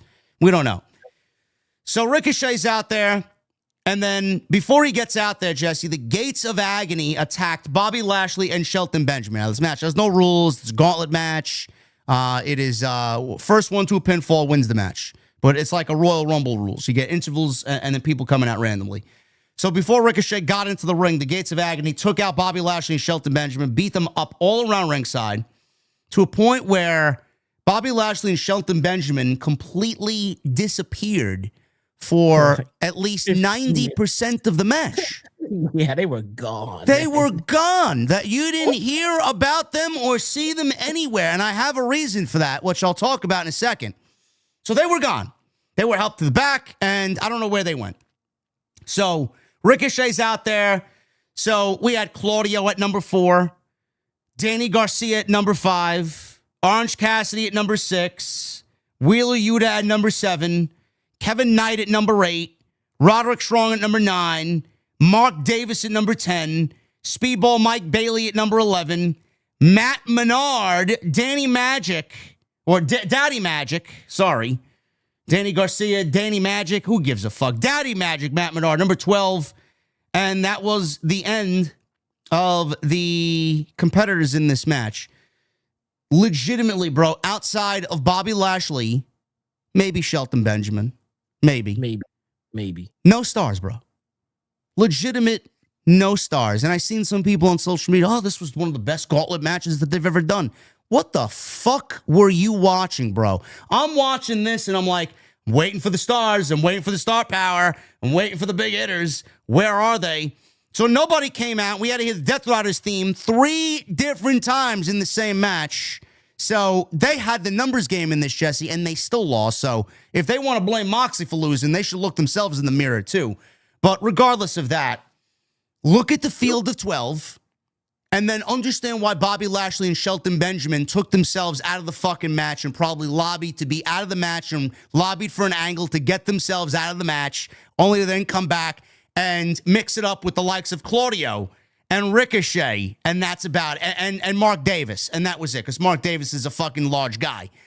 Look at the names of the people that were in this match, Jesse, and realize that Bobby Lashley and Shelton Benjamin didn't want to work with everybody that was half their fucking size. They didn't want to sell for these fucking guys because look at the differential between Bobby Lashley and the field of 12 in this match, bro. Can you imagine Bobby Lashley selling for Daddy Magic? Honestly. No, don't sell for him. Just beat the shit out of everybody in the field, you know? But they still got a problem with Mox. It's not about losing. Look, bro, when you get into a fight, it's not about winning or losing. You get into a fight and you fight until you can't fight anymore. Somebody has to fucking lose, and you're not gonna beat every fucking body. It's not about because you lost, you suck. It's about tapping out and giving up. You don't give up in a fucking fight.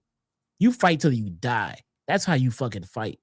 And Moxley tapped out fucking 3 goddamn times in a row. It's not about because he lost. You get beat, you get pinned, or if you get outlasted, or you get, I mean, whatever the fuck. But you don't quit.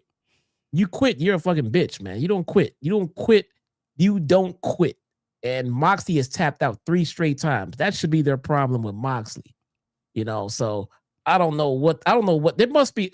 There's clearly a story coming from this. There's no way they got John Moxley out there just tapping out. No, that has to be. Like, Moxley does not lose often, and he's chosen to lose now twice to Kyle O'Reilly. Yes. He lost a night quit match, and he tapped out twice to Kyle. there's a reason behind this shit. So I'm just waiting for it to see how it fucking goes. It's not because he lost, it's because he's given up. You don't fucking quit. You know, you don't talk all about this shit about how you guys are as badasses, you're death riders, you're here to change the business, and you tap out because you're in pain. Fuck pain. Moxley gets stabbed with fucking items and forks and knives and cutters and he's tapping out? Fuck you tapping out for? Take the pain and deal. Adrian in the chat says, we hurt people. Y'all don't hurt us, though. Yes. Yes. It doesn't work the other way around, bro. Especially not with this fucking field of 12. They didn't want anything to do with these fucking indie midgets. I'll tell you that right now. Fuck out of here. So they knew exactly what they were doing. They got out of Dodge and only came back to throw Ricochet around and deal with Mark Davis and fucking kind of mix it up with Claudio. Everybody else, forget about it, man. They would not sell a single soul to the rest of this field. Ricochet wins. This was one of the most uneventful gauntlet matches that they've ever done. The last one we saw was at All In, and that was one of the worst they've ever done, too. The gimmick is dead. The whole gimmick of the gauntlet match is so overplayed. He does it so often. Again, you know, it doesn't have the same uniqueness and the same special feel, especially with something like this, Jesse, where he kind of made it his thing with surprises and fucking big names. It's like, you got no big names, you had no surprises here, and you crown someone who is ultimately a loser, a new champion via this match. It's like, what am I supposed to think about it, man? I'm kind of over it, just like everything else on this fucking show. I'm a little confused about what they're calling a gauntlet match. From my understanding, a gauntlet match was you get two people in the ring and they have a match. And when that person, when someone wins that match, they face the next competitor because they have to run the gauntlet. They just kept adding people every 20 to 30 seconds. That's not a gauntlet match. I'm not saying there's something wrong with having this kind of a match, but I feel like it needs a different name. It's not a gauntlet match. Gauntlet matches are you go into there's a pinfall or a submission, and then you keep going, and then the next person keeps going. This was not a gauntlet match. It's like a Royal Rumble. Well, their Casino Gauntlet match is a mixture of the Royal Rumble and Aztec Warfare. The only difference is you can't get thrown over the top rope to get eliminated. Yeah. I mean, there's nothing. Look, I like the match. I like the style that they're bringing to it. I just thought it should have a different name. It's just not a gauntlet match. Well, they should. We've talked about this before. They should change and alter the rules slightly. Like you should absolutely have it be over the top rope as well to be eliminated. You know. Yeah. But that's it. Ricochet wins the national championship, and the national championship itself is a joke. This is basically the international championship, which right now is unified with Okada and the Continental Championship. It's a fucking mess. And Tony has made excuses that championships are needed because of the size of the roster, and he wants more championships, and he wants all of these championships to be contested, and blah, blah, blah. 1,001 excuses for championships on this show. It's one of the things that actually is a setback for them and a deterrent, the amount of championships on their show. So we got another one here, and then we got the tag team championships in the women's division coming as well. So we're not done yet handing out toys to everybody. We'll see what happens with that one. Yeah. Moxley and Kyle O'Reilly. John Moxley, Kyle O'Reilly, no holds barred match. This didn't need to be on the show. No, it didn't need to be on the show. This could have been saved for Dynamite. Yeah. Could have been saved for Dynamite. Nothing wrong with the match or whatever the fuck, but just and a card where we're getting out of here after fucking midnight. Take this shit out. Just lift it out. Didn't need to be here. Didn't need to be here. And this is stemming from what had happened inside Blood and Guts. Kyle O'Reilly has tapped him out once before we got to Blood and Guts. So we went into Blood and Guts with Kyle O'Reilly again, tapping John Moxley out. And here we are again with Kyle O'Reilly. 3 times in a row, Kyle O'Reilly has tapped out John Moxley. Now, we'll get to the ending in a second, but how we got there was an eye roller. So Shafir gave Moxley a fork, his favorite weapon. The dreaded fork. O'Reilly fought off being stabbed as long as he could until Moxley full mounted and absolutely went to town, stabbing the forehead and raking the body of Kyle O'Reilly. And when I tell you that O'Reilly was bleeding buckets, this was the level of blood and guts guts. O'Reilly was showcased bleeding heavily in that match. This was just as bad as blood and guts.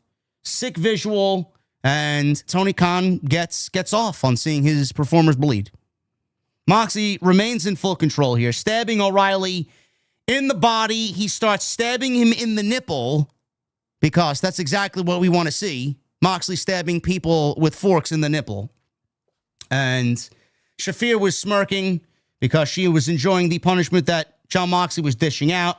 He tried a rear naked choke on the apron, which O'Reilly countered, transitioning into a cross arm breaker, forcing Moxley to roll to the outside. So Moxley tried for a cutter here. O'Reilly countered into an ankle lock. Moxley spun out into a triangle choke. O'Reilly got free. Moxley went right back to the fork, but O'Reilly got away from it, sank in a triangle of his own, and started stabbing Moxley with the fork repeatedly. So the blood is pouring from Moxley's head now, and the camera shot focused in on it, so both guys are bleeding profusely. O'Reilly scrambled for something underneath the ring, where he then pulled out a steel chain, and he gets in the ring and wraps it around Moxley's neck, and at the same time, Moxley wraps it around O'Reilly's neck, and both guys are wrapping this chain around each other's neck. So both fight for suplexes, still chained, and O'Reilly hits Moxley, and both are doubled down. So they start battling it out.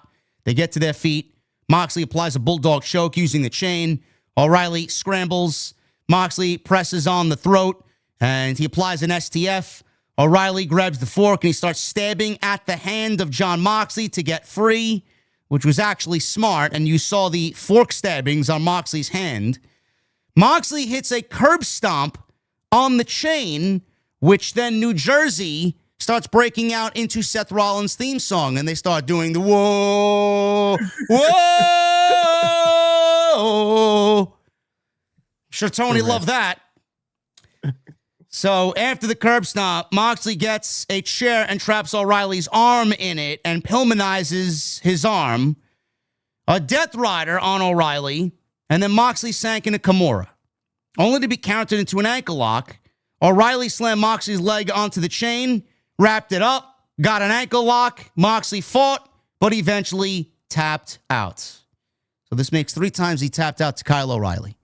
Post-match, Moxley was frustrated, but he gave a nod of approval to O'Reilly, who collapsed in the ring, and doctors rushed into the ring to go check on him. Moxley was about to leave. What happened? It's Stu to O'Reilly. Oh, Stu to O'Reilly. I'm sorry. Stu to O'Reilly, he quit with Darby. That's right. I see. That's 2. Okay.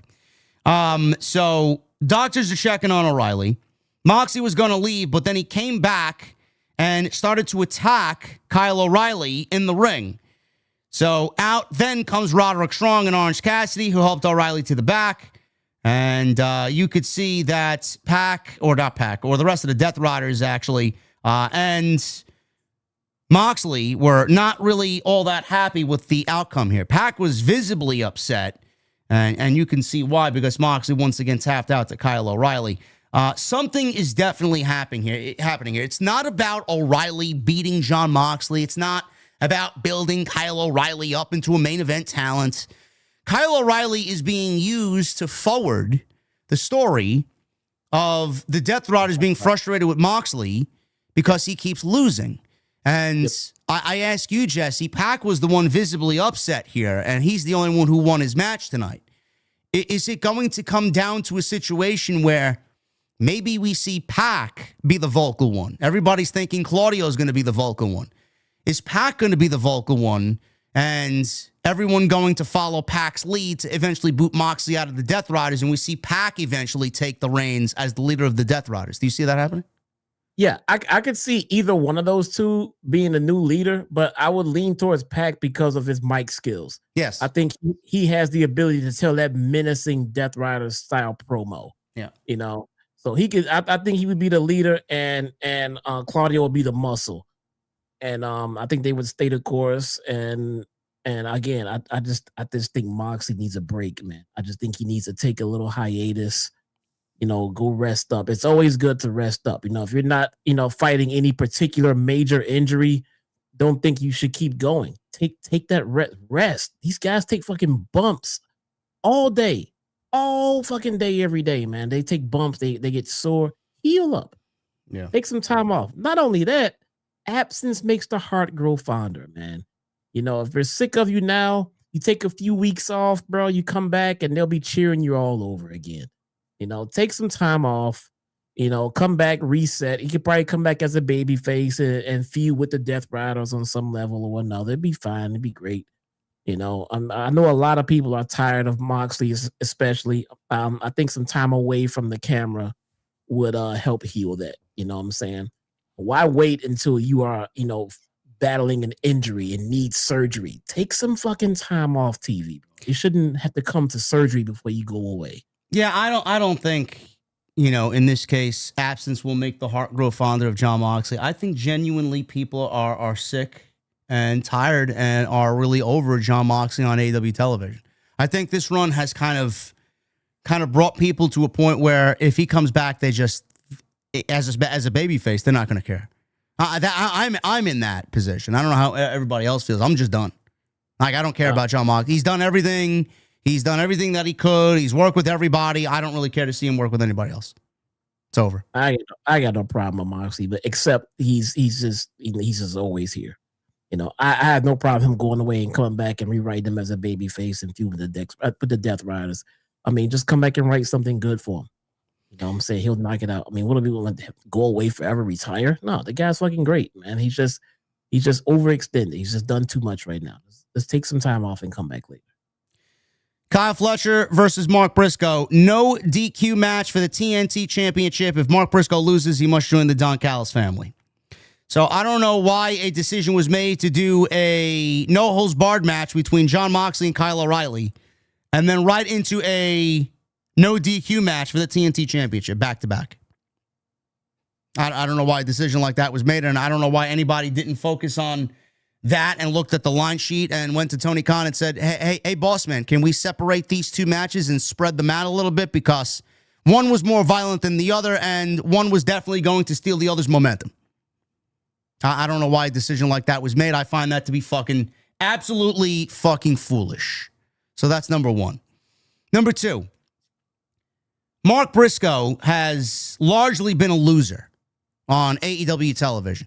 And I don't want to sit here and say that Mark Briscoe is a loser like Ricochet's been a loser. Mark Briscoe has at least captured the hearts of the audience, and a lot of people, even in defeat, wanted to see him kind of overcome. He's just got that kind of Mick Foley-like vibe, that Kevin Owens-like vibe, babyface vibe, where people just want to see him win, and they want to fucking cheer for him because he's just a genuine, down-to-earth, blue-collar, relatable guy.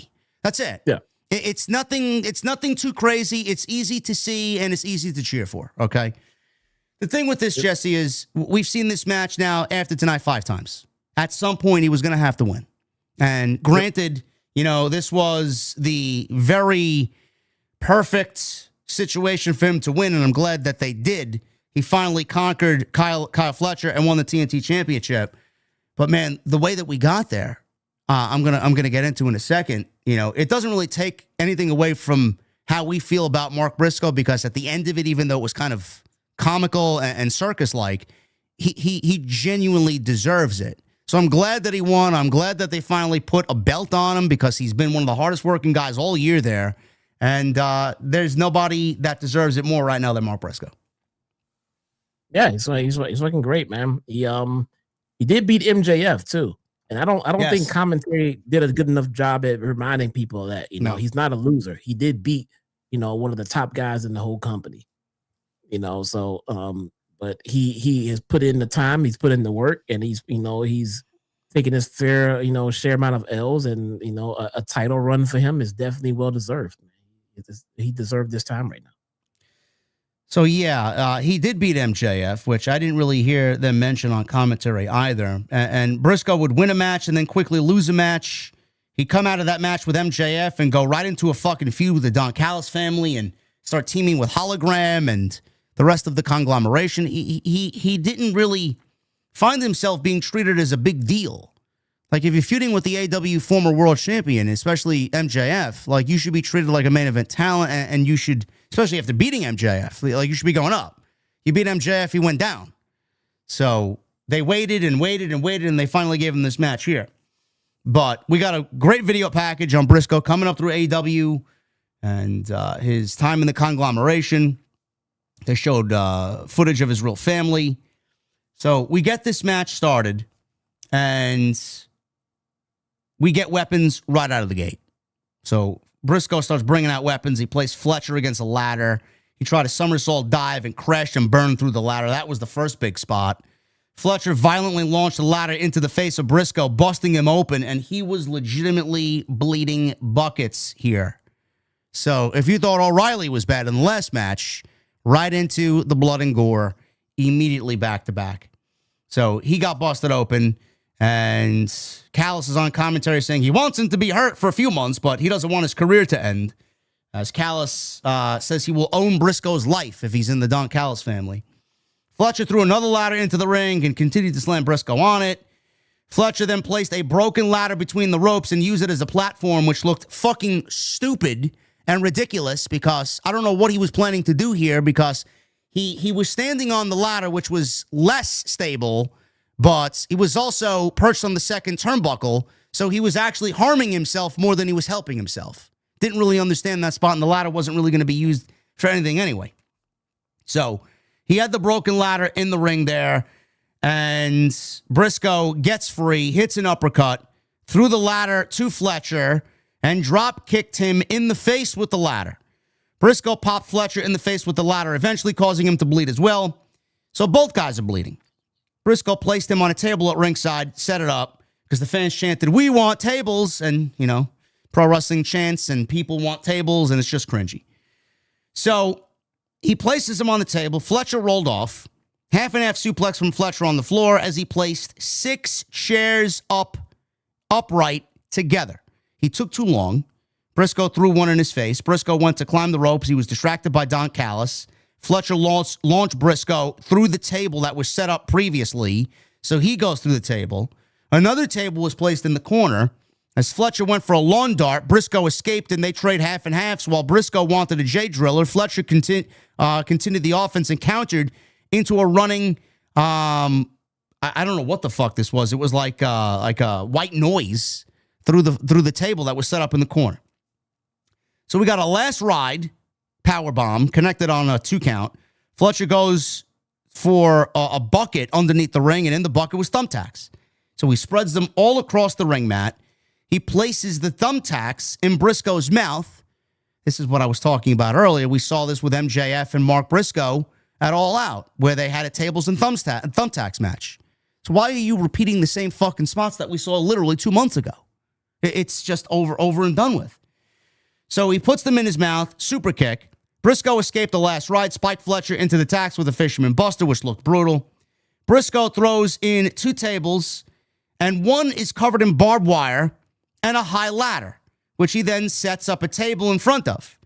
So he took a little bit of time here. Fletcher's on the apron and tries a brainbuster off through the tables, but Briscoe counters into a blockbuster off the apron onto the chairs that he had set up. There were 6 chairs set up previously, and he goes through them all. So back inside, Briscoe puts Fletcher on the table. He climbs off this ladder, and it's cut off. Briscoe fights Fletcher off and manages to hit this ridiculous-looking froggy bow as Fletcher is on the ladder, leaning backwards, and Briscoe jumps off the ladder onto Fletcher, through the table, off the ladder. That theoretically should have been the end of the match. And Fletcher kicks out at it too. And I'm like, are you fucking kidding me? How are you going to do a spot like that and he's going to kick out? So at this point, the crowd is chanting, "This is awesome." Briscoe pulls in the barbed wire table and didn't see Callis give Fletcher a screwdriver. Briscoe blocks a shot initially. Fletcher hits a low blow and starts stabbing Briscoe in the forehead with the screwdriver. He then, Jesse, takes the screwdriver, and the camera is focused right up on Kyle Fletcher's face. He licks the screwdriver, the bloody screwdriver, and licks the blood of Mark Briscoe off the screwdriver and swallows the blood. So and Tony just allows his talent to just do this fucking sick horror show shit. I don't know. I don't want to see that. I don't really care to see that, and it's unnecessary. So he licks the screwdriver. Callis called that spot sexy. It is not. Fletcher missed another shot. Briscoe hits a low blow. Brainbuster onto the thumbtacks. Fletcher kicked out. Briscoe up top. Fletcher shoved the referee into the ropes, crotching Briscoe. Fletcher places the screwdriver spike up through the turnbuckle pad, and he wanted to do his patented brainbuster turnbuckle spot on top of the turnbuckle with the screwdriver poking through the turnbuckle pad. Thank God he didn't. He didn't, yeah. So he gets out of it. He slides out, only to be stabbed in the head with the screwdriver. Fletcher hits his brainbuster flush. Briscoe kicks out. Fletcher wanted his avalanche brainbuster, like I said. Again, Briscoe escaped, and it's an avalanche razor's edge through the barbed wire table. J Driller. Briscoe wins off the J Driller. 1, 2, 3, and he wins the TNT title. Now, you said, Jesse, you were sports entertained by this. You know, we got our criticisms about the overabundance of garbage here. This did not need to take place back-to-back after the John Moxley Kyle O'Reilly match. Nothing we saw here is out of the ordinary. We literally seen all of this, if not worse, inside Blood and Guts a week and a half ago.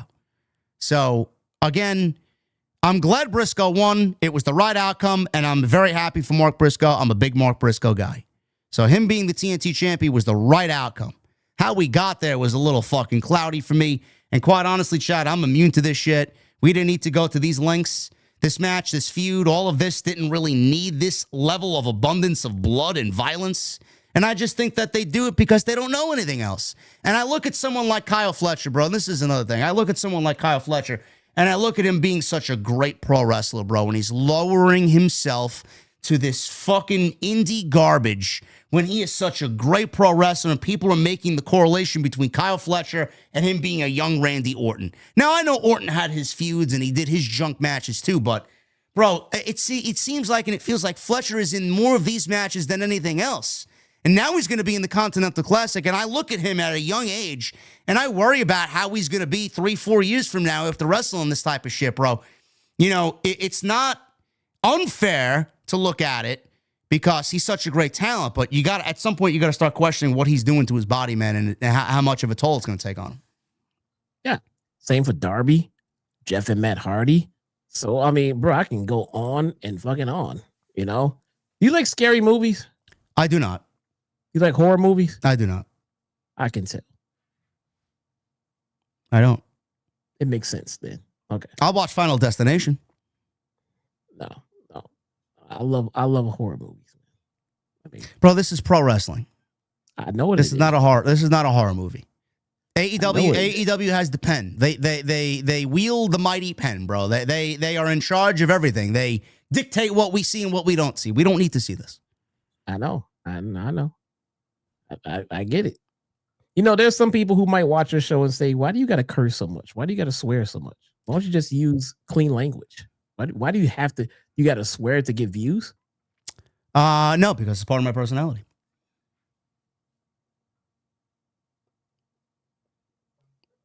Right on. It's part of my personality. I mean, I'm an adult. I can handle the curse words. I don't mind it. You know, it doesn't bother me. I use them too. Sure. You know, but to those who can't handle it, those who are too weak to handle the fucking language, you need to tune out. You know, don't deal with it. You know, you can't. Now, if you get adults watching adult content, then I don't care. I don't fucking care, man. Swear all you want. You know, I'm not offended. I get it. I understand why it's being done. I understand it's acting. I understand it's a character. I understand it. Bro, I understand what you're saying as far as the horror movies, bro. But there are bad horror movies with cringy scenes that are just violent for no reason and just go for the fucking kill, and they look to outdo each fucking kill before it. Meanwhile, the movies that I like, a death in a movie, bro, I like it to be meaningful, and I like it to be impactful, and I like it to be fucking something that happens, and you don't see an overabundance of it. We just saw two matches with back-to-back blood, bro, and then you got a steel cage match main eventing this show for the biggest prize in the company, and you got your challenger for the world championship bleeding in a steel cage match, which is a setting that needs blood because you're putting two guys in an animalistic structure surrounded by fucking steel and chain. So when Joe bled at the end of the show, bro, we saw two murders before this. How impactful is Samoa Joe's murder at the end of the show? It's not very impactful if Kyle O'Reilly and both Mark Briscoe and Kyle Fletcher bled just as much as Samoa Joe. How impactful is Joe's death at the end of the show? It's not. I get it. No. Why do you got to use curse words in the last segment when you just use them in this segment? Are you going to use them in the next segment? I am. I'm gonna use them, and I'm gonna curse away. But we don't need all of those. I mean, you just need a little bit in the right situations. You don't need all of the curse words at every last single segment. Just use them where they're properly needed. It's a curse word, bro. I'm not bleeding like a fucking stuffed pig on fucking Thanksgiving. Okay? Okay. That doesn't make it okay. You just said what it is. Okay. Like it doesn't make it. I mean, it doesn't make we're adults here, man. Are you so offended by blood? Is it scary? I'm not offended by blood. Who said I was offended by blood? You seem to have a real problem. Bro, I'm not offended by blood. I'm offended by the lack of creativity because they use an overabundance of blood. I'm not skeeved of blood, or I don't have a problem looking at blood or someone bleeding. In fact, I actually quite enjoy it in a sports setting. But when you have back-to-back matches and then your main event is both guys bleeding like stuffed pigs, how impactful is it, Jesse? We just talked about the CM Punk Drew McIntyre discussion from last year. They bled. Out of everybody on WWE television all year, they bled inside Hell in a Cell. How impactful was it for WWE to allow Punk and McIntyre to bleed on fucking PLE, being a publicly traded company on Wall Street, bro? How impactful was it? I know, man. I was watching WWE and I saw someone say a curse word. Very rare. Very rare. They don't do that. They don't do that, man. Cody told Rock to go fuck himself. How impactful was that when he said it? Yeah. So why do you got to use it all the time? If you use it less, it'd be more impactful. That's just what I do. Right. I'm a successful channel. AEW is not successful. They're actually losing 60% of their audience. I have not. I've only gained 30% year over year. So, do you have the money to start a wrestling company? I actually do. I actually do. Okay. All right. Maybe to the chat and the streamers who maybe not know what it costs to operate an entire roster and pay a salary of wrestlers to wrestle on TV. Maybe they might not know what it costs to run a wrestling company, but I do. So you can fuck off with that one. No, you don't. Okay. I will tell you after the stream is over. You know exactly my living situation, so don't tell me that I can't start a pro wrestling company. I very much How could. many wrestlers on the AEW roster right now? 1,000. How much do you think they make? Too much. You can pay these guys 6 figures a year, all of them, to run a pro wrestling show or run a fucking company. You want me to open up a company like AEW? Can you run a wrestling company? Do you have the finances to run a wrestling company? Yes. Yes. That's amazing, man.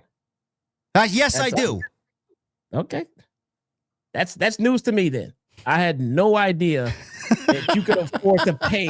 I know wrestlers who are making $1 million a year. You can do that. I can, bro. I can. I'll tell you after the show how that's possible. Okay. And it's actually been something that I have been broached about as well, but I won't do it because pro wrestling companies are nothing more than a money pit, bro. Tony Khan ain't making money, so why would I want to open up a pro wrestling company? God. How did we get to this fucking discussion after me telling you that too much blood is a bad thing? How? It's a bad thing if it bothers you. Yeah, it does. It doesn't bother me. What bothers me is the fact that they do it too much. What aren't you getting? Are you like the fucking dum-dums on social media, or do you understand what I'm saying? I get it. It bothers you a lot, man. Yes, shitty creative bothers me a lot. It does. Yes. I get it, bro. I'm not bothered by it as much as you. But you're okay with seeing blood back-to-back matches in the context that we got, and then again in the main event.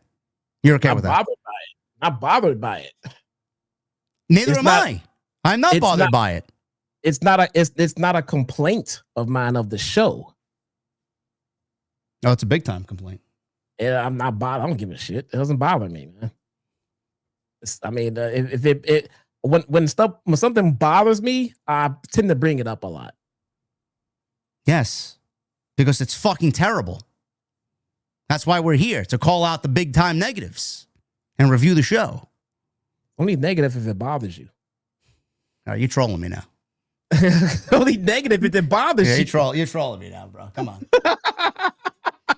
Fucking trolling me. If it bothers you, You know better than anybody exactly what my argument is, and you're fucking trolling me now. Fuck off. Okay, all right. It bothers you. It's okay, man. It doesn't bother me as much. Kenny Omega and Jurassic Express. This is Jack Perry and Luchasaurus against Josh Alexander and the Young Bucks. This is for $1 million. Not going over this match because you see this match at least once a week on AEW television. It's nothing more than one of their fucking, oh my God, I'm wrestling with my friends party matches. It's exactly what it is. Don't give a shit. Don't really care. So the Young Bucks and Josh Alexander beat Kenny Omega and Jurassic Express. How exactly? Well, we get a doomsday that was countered with the Bucks landing on their feet and ramping up for a super kick party, accidentally hitting Josh Alexander off the apron into a one-winged angel by Omega. So Jack Perry tried to backslide on Matt, who slid through, and Bucks hit the BTE trigger for the 1-2-3 on Jack Perry. So they win the $1 million, and Don Callis is already celebrating. He wants them to join the Don Callis family now. So post-match, Callis got in the ring with Mark Davis, Hechicero, El Clan, and Rocky Romero, telling him that they're rich once again and it's time to celebrate. Let's go out for some drinks. Callis went to walk the Bucks up the ramp with the bags of money, and the family remained in the ring and attacked Omega in a numbers attack. So Matt and Nick asked Callis, what is this about? As Callis wants to go to the back and go spend the money at the bar. Crowd chants, you sold out, but the Bucks throw down the money and hit the ring, dishing out super kicks to everyone. Jurassic Express check on Omega before offering a handshake to the Bucks, who accept. Omega slowly gets up, and they offer a handshake to Omega, and he shoos them away, only to then want a hug instead, and the Elite is back together, and Omega, Jurassic Express, and the Bucks all leave as baby faces at the end of the night. So they gave up the money to be friends with their pals again, Jesse. And I remember when CM Punk first got back to WWE, he famously said, I'm not here to make friends, I'm here to make money. And the Young Bucks gave up the money and thought that friendship was more important than the value of the $1 million. So, gee, man, they still seem to be bothered about that CM Punk situation if you really want to kind of deep dive into it, huh? You brought up CM Punk 3 or 4 times tonight alone.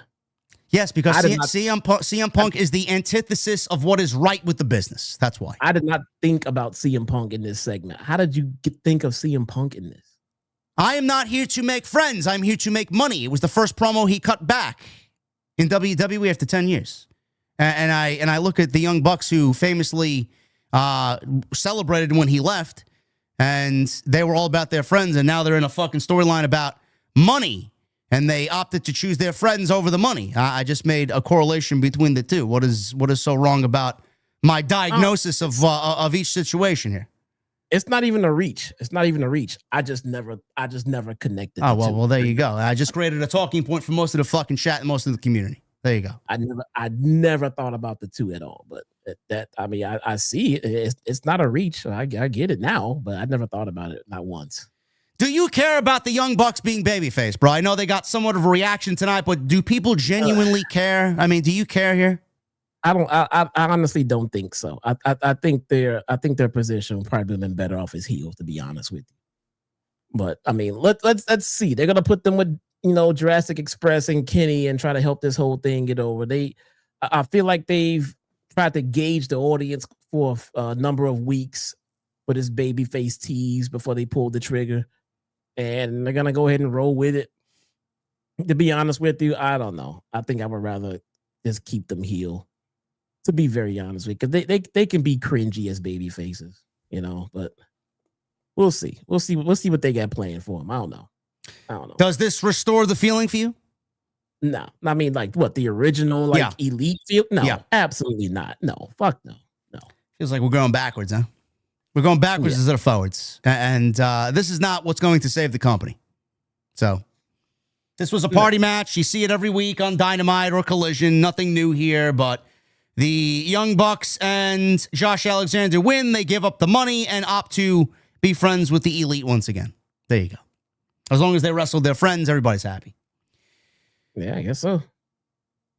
Don't worry, chat. Jesse's trolling because he's getting tired now. That's all it is. It's way past his bedtime. And he very much wants to be out of here. We're almost done, bro. We're going to let you go before the Super Chats. I'll make a point, man. I'm dead serious. There's so many, okay, do you think there was an excessive amount of kickouts in this show? Yes. But, okay, so what have you mentioned more, kickouts or blood? Bro, the kickouts are just fucking fundamental and the norm on the show. Like, the blood is more noticeable. At this point, would it be fair to say that it's just the norm? Yes, and it's fucking terrible. Because it bothers you. Because it's done too much. So are the kickouts. But you've seen them mention let the blood. Let me serve you more. Fucking tacos 7 days of the week, and let me see you fucking complain. Is this the same meal again? The same meal again? Can I get something different for dinner? Okay, great. Now, so are the kickouts. But you seem to mention the blood all the time. Bro, I just called out the spot with Kyle Fletcher at the off the ladder. That's a kick out that should have ended the match. What are you talking about? And how many times did you call about the blood?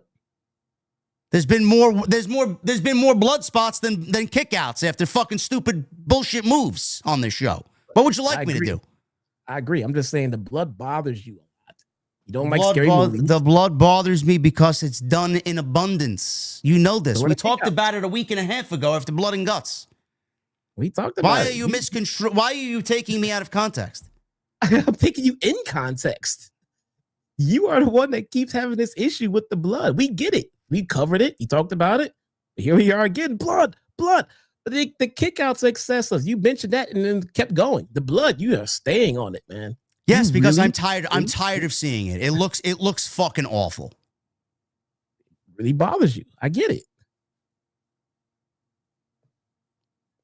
You can't have everything just happen the same way, bro. Like if you watched 7 straight fucking baseball games and they were all blowouts, wouldn't you get bored? Don't you want to see a couple of fucking 2-0 games in there? Or a couple of 3-2 games in there? Why is everything got to be fucking 15-1? Doesn't it get boring? All right. We'll just move on, and I'll just agree with everything you say. Didn't you get bored playing Call of Duty Kill Confirmed and you wanted to switch to Domination? Did you get bored? No, I played it while we were off stream too. I enjoy playing it. I'm just not good at it, so I'm gonna keep playing till I get better. That was a missed point right there, man. Kris Statlander, Mercedes Moné, TBS champion against AEW Women's Champion Kris Statlander. Hold on, I'm timing out. StreamYards. Hold on. Yeah, I don't have that on my end for you. I don't know why. Okay, it was a counter. Okay, it's good. All right. This to me was the best match of the night. Now, though it was the best match of the night, in my opinion, Mercedes comes in looking for title number 14, which is really 13 because she's carrying around the Owen Championship, which is not really a recognized championship. So this would be if she won 13, but or 12, and then this would be 13 if she won. Right now, she is coming in with 13 belts, and the one thing about this match, Jesse, is though it was, to me, a good story. They sold the arm. The arm was the story. They took Statlander's strength away from her. That was a really big focus of the match. It was the crowd and the lack of reaction that both of these ladies got until way down the stretch, until maybe the last 5 minutes. I just felt like the crowd was kind of tired from the last blood-soaked matches that we got. This followed Briscoe and Fletcher, which, you know, after seeing what they did, this was going to be a very difficult task for these ladies to follow, so the crowd wasn't as invested as they should have been. And I was saying to myself, if this match went on earlier in the show before all that, they would have gotten a completely different reaction. Also mixed with the fact that I do think the majority of the audience, after seeing what Mercedes has done, because she just captured another championship just last week on the Indies, I think a lot of people were just anticipating Mercedes winning this match, and I think a lot of people's anticipation was kind of just waiting on Mercedes to win. So I don't know what you saw here or how you felt about the overall match. I thought this, in my opinion, outside the tag team match, was the best match of the entire show. The match was good. I'm not gonna sit here and lie and say it stuck out for me, but it wasn't a bad match. It was good. I think they hit their marks, they hit their spots. I had no problem with the match at all. You know. So we get the arm. Mercedes was working on the arm on Statlander, and she was attacking the arm. At one point, she went for not 3 amigos. She went for 14 amigos, and she hit all 14 of them. So at that point, I was like, yeah, man, Mercedes looks like she's going to win this match. So she did that because it was 1 suplex for each belt she holds. After that, Moné didn't make a cover. Instead, she went up top and missed a frog splash. Statlander kicked her in the face off the frog splash off the top rope. She started making a comeback, spinning fisherman buster. Moné responds by snapping the arm again through the ropes on the apron. Try for another Meteora. Statlander countered into a blue thunder bomb on the floor. So both ladies just make the count. Moné gets back in the ring at a 9. So Moné hits her sunset flip into the corner, signal for the end, only to run into a big lariat from Stat. Moné at this point goes for the armbar again, but Statlander countered into a ripcord belly to belly, or a Bailey to belly if you want to look at it, for 2, and then applied a statement maker of her own. Moné bent the wrist back and got a submission herself, only Statlander powered up in the corner. Moné switched into a rear naked choke. Statlander switched into a fireman's carry, and she delivered an avalanche, rib breaker or what, a back breaker of sorts. And my God, that looked fucking ridiculous. Mercedes was really selling that rib shot. So Statlander wanted Saturday Night Fever. Moné counters in each trade seatbelt pin attempts. Statlander manages a package pile driver. Moné barely gets the arm up on the rope and breaks the count. Moné fought out of the corner and looked for a Meteora, but was caught, only to switch and hit a Poison Rana, and then a Meteora for 2. She took a long time to follow up here, which allowed both to trade finisher attempts until Statlander avoids the head scissors into the corner and counted into a Saturday Night Fever for what many look at as a surprise victory here for Stat. If we look at what had happened here, the outcome was correct. Mercedes did not need this win because she's already holding the TBS championship, and creatively it doesn't make sense for her to hold the TBS and the Women's World Championship. So creatively, it made a lot more sense for Statlander to win the championship. Now, just like Moxley, Jesse, or win the match and retain the championship. Now, just like Moxley, Jesse, it looks like there's a story revolving around Moxley and him tapping out. And the Death Riders are going to look at him and blame a lot of blame on him.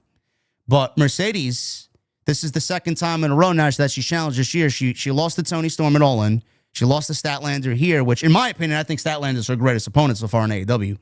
And she lost 2 World Championship matches, failing to win the big one. Now, I do think that she continues to win championships on the indies, and I think the story will be eventually in 2026, she's going to win the big one eventually. I don't know when, I don't know against who, but what do you make of her not being able to win the women's championship?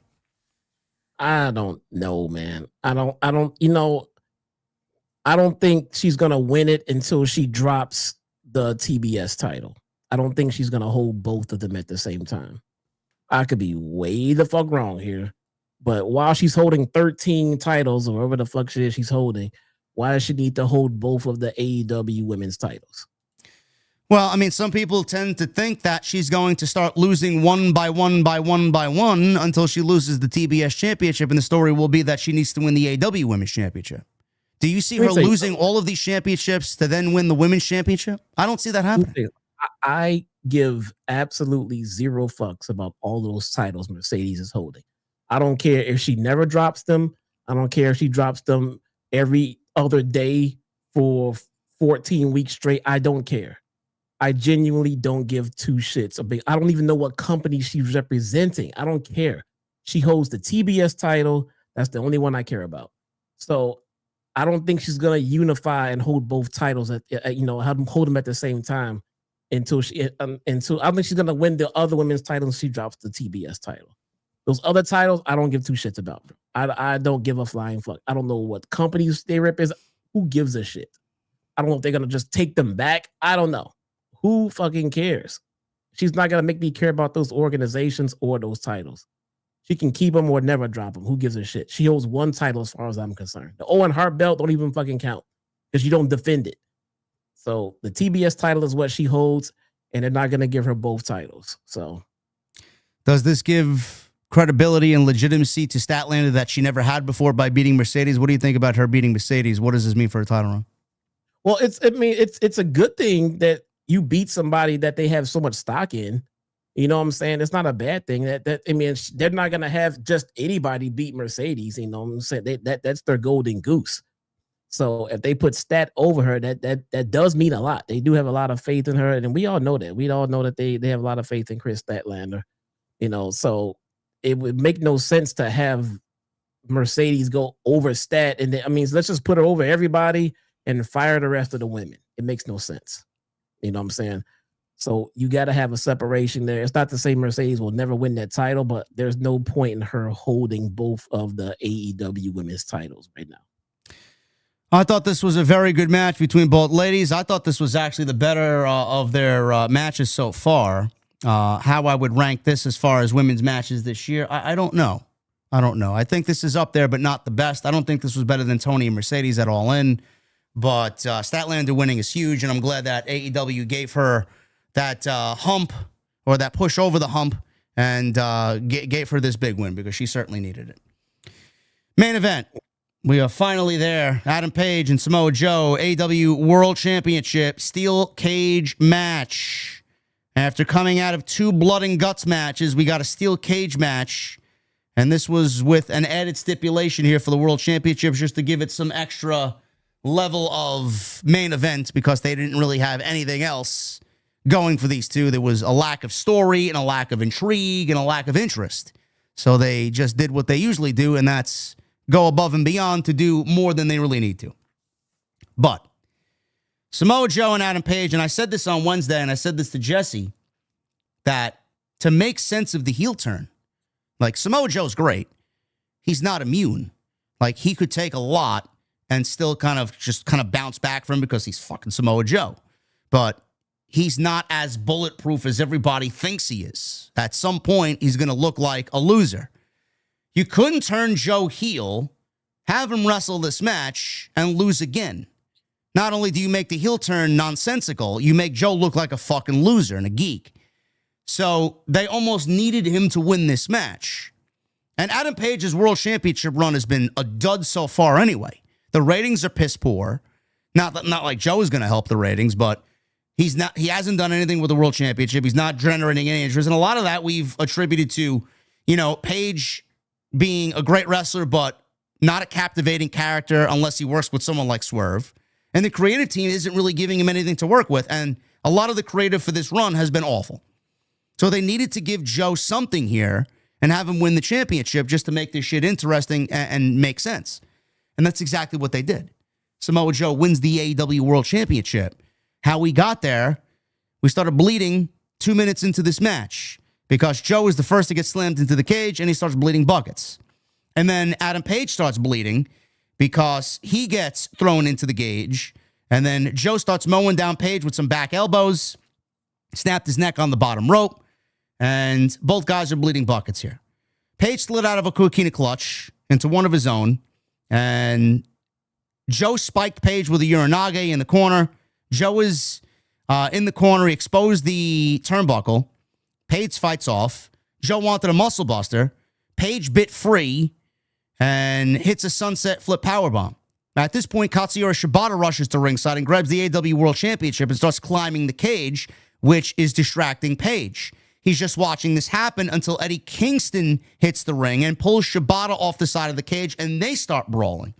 Joe collides with Paul Turner, the referee, as Page hits a deadeye for a visible pin, but there's no referee to make the count. So there's no ref, and Powerhouse Hobbs comes to the ring. He jumps into the cage by ripping the lock and the chain off the door with no bolt cutters. He just rips it off. I don't know what type of lock that was, but probably made out of plastic. Hobbs comes into the ring, and he enters with the World Championship. He misses a belt shot on Page, who sent Hobbs face first into the cage. Joe used the distraction to apply a Coquina clutch, but Page sent Joe crashing into the exposed turnbuckle. Page then used the opening of the door to the buckshot lariat, and there's still no referee. Hook comes down to the ring and he pleads with Paul Turner to wake up so that Page can pin Joe, only to then grab the World Championship, give a menacing look with a smile, turn around, and he cracked Adam Page in the face with the championship. He then takes off his jacket and reveals he's wearing an Ops t-shirt. Joe quickly hits a muscle buster. Paul Turner awakes. Of course he does. Sees the pin. 1, 2, 3. Samoa Joe wins the AEW World Championship. Post-match, the cage raises. Hook hugs Joe. And commentary question, Bryan Danielson, in fact, questioned Hook if he was a part of the Ops plan all along. Shibata and all the Ops Dojo guys were out there with Joe, and they're all celebrating. The lights quickly go out, and we see Prince Nana standing on stage, and we see a video graphic playing of a house burning.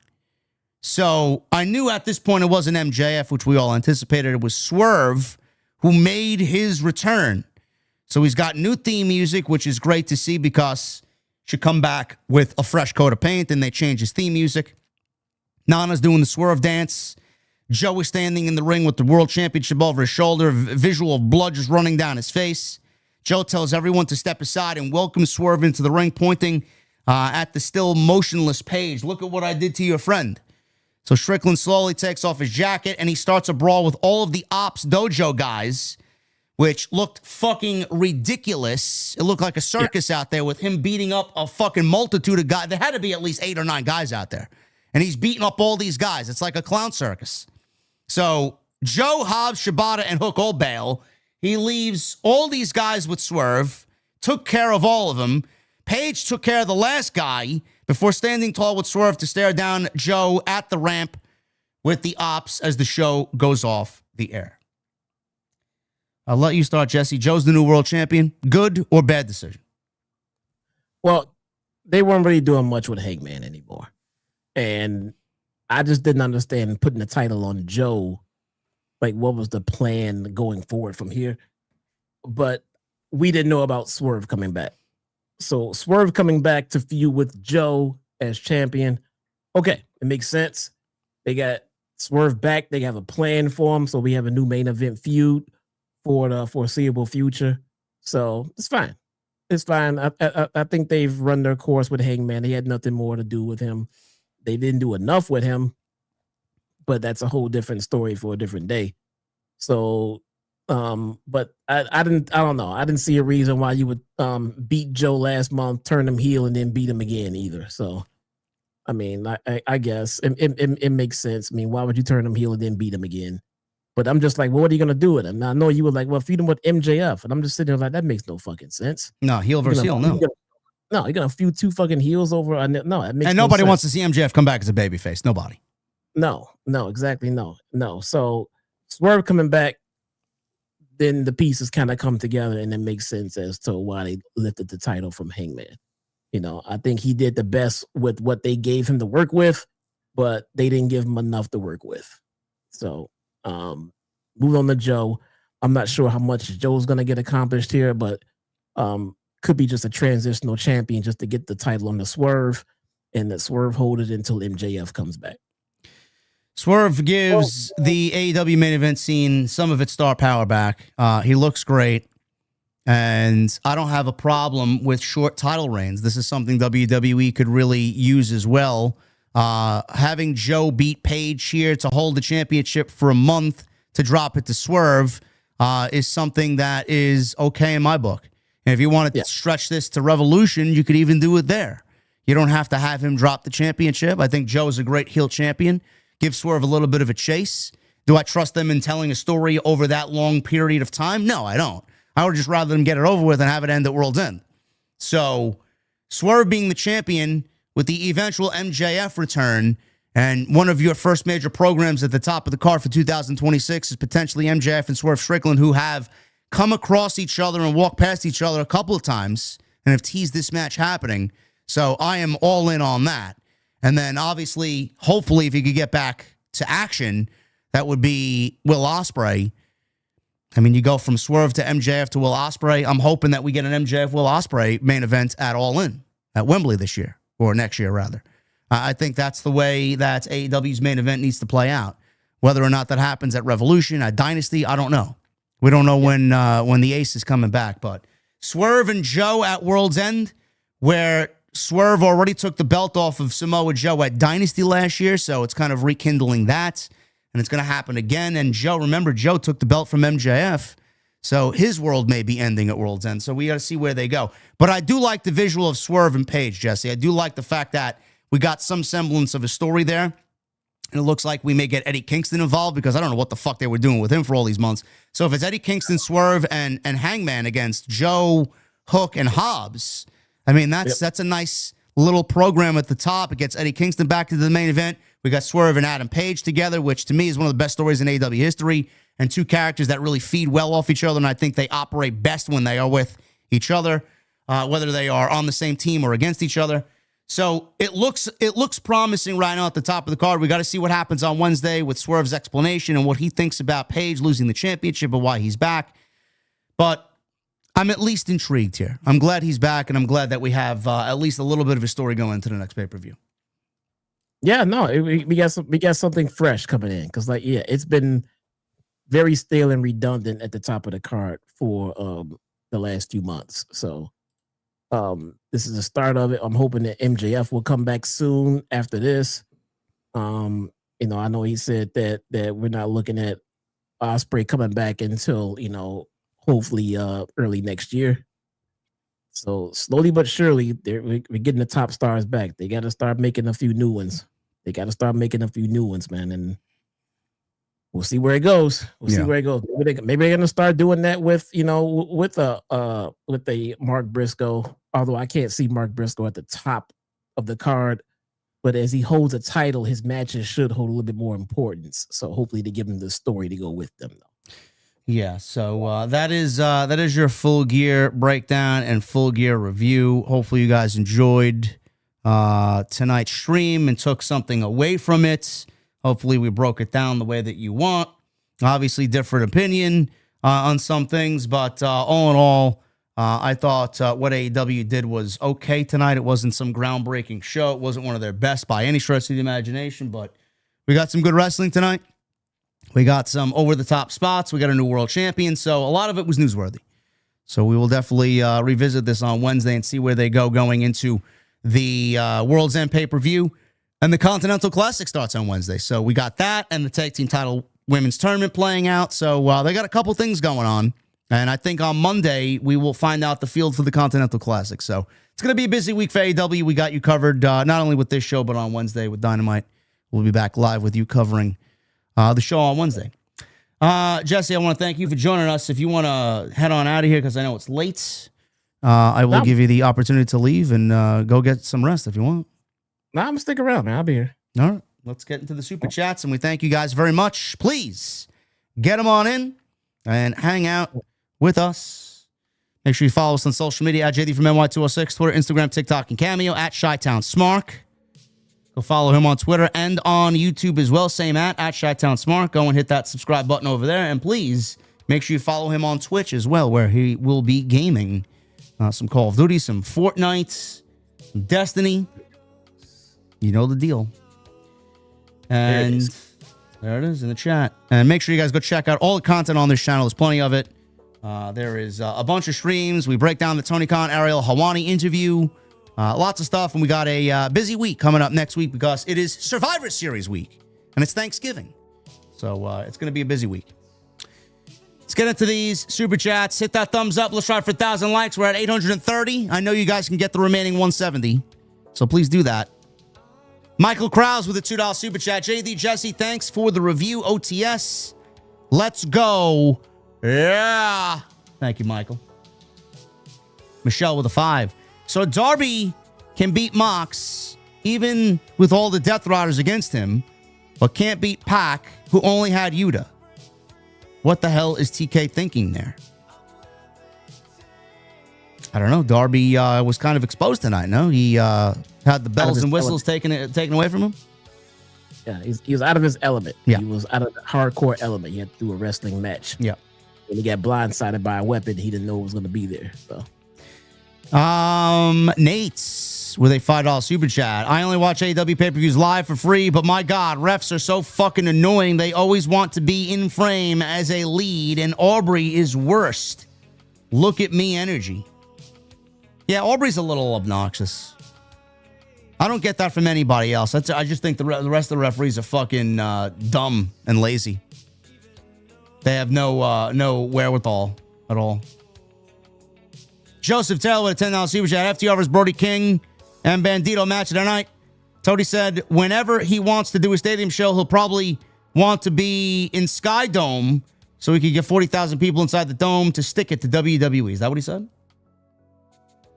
Can they fill 40,000 people in Sky Dome?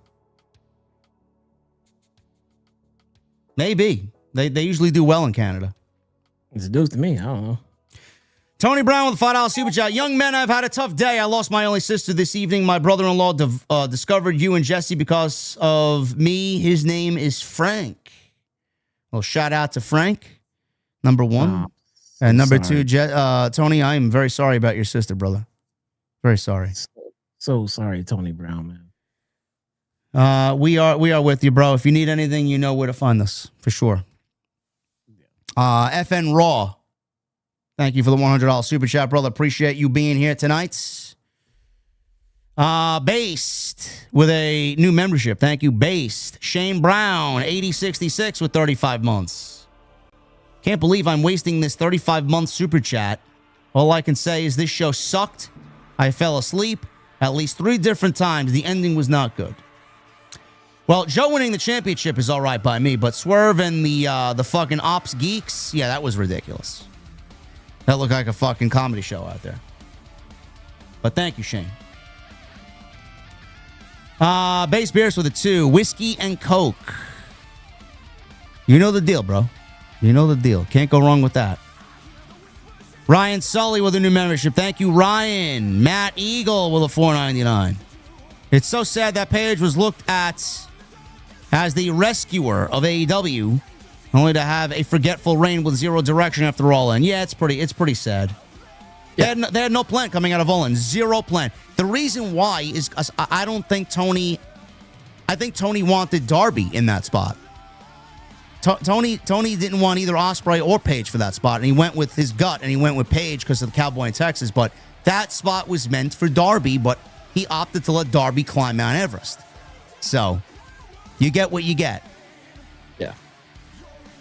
Captain Solo with a $2 super chat. They got to tone down the blood. Still a good show. Thank you, Captain. Best in the world, Matt with a 5. So with all the blood, is Tony going to finally deliver on the promise of sports-based presentation he made in the beginning of AEW? No. No, the sports-based presentation is out the window. We got records, but they don't mean anything, and we got records that reset at the end of the year, and they don't mean anything. And rankings and statistics that at one point mattered and were used to forward television, and now they don't matter anymore. Yeah. Now it's all over the place. Dalton Meister with a $10 super chat. I don't mind multiple matches having blood. However, at least spread it out throughout the show. First match, some match in the middle of the card, and then the main event, I think, is a healthy balance. Sure, but not every month. That's the problem. If they spread it out and did it moderately, it wouldn't be a problem. But they literally do it every week, every month, and multiple times on a PLE. So, that's the problem. And like Jesse said earlier, and we've discussed this countless times, if they had story that fucking was great and mattered, none of this would be a problem. Because more than likely, if they had story, the blood probably would have mattered because of the story needing the blood. So it kind of goes hand in hand, actually.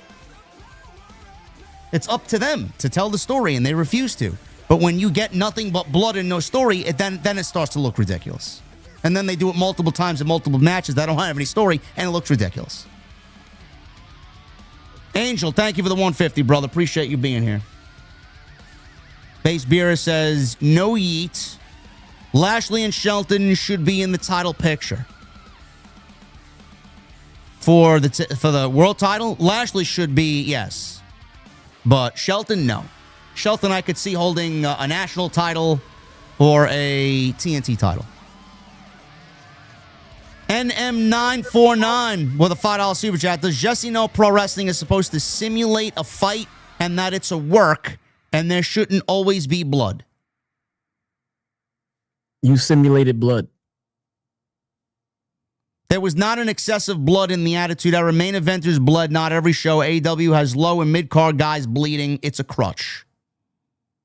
They bled all the fucking time in the Attitude Era. Hardcore Holly, the hardcore division. The Brood did bloodbaths. Yeah, I wasn't a fan of that. People have short memories. There was several spots of blood in the Attitude Era. Yeah, but that was a different time period too, you know? Yeah, it was. They got away with a lot more there. It was. You can't do pretty much any of this shit back then. No. You can't do that shit though. No. Savion with a 38 months. Just came out of a 5-year relationship. Thank you both for your unconditional entertainment you provided as an escape for times like this. I love y'all. Sorry to hear that, brother. We are always here, and we are very grateful that you find escape in what we do. That means more to me than a lot of these comments here tonight. Thank you, brother.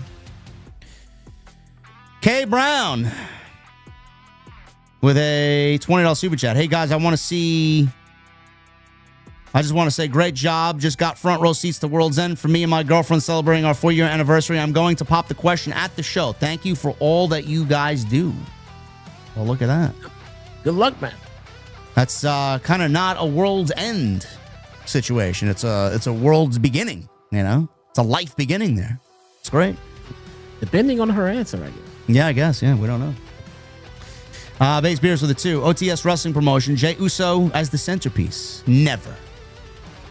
Never. Come on now. I got to go for those 8.0 ratings on Cage Match. 9.0 ratings on Cage Match. Justin H with a 999. I'll never forget my friend Tony running into the waiting room yelling, "It's a boy, it's a boy." There were so many tears streaming down his face. We never went back to Thailand.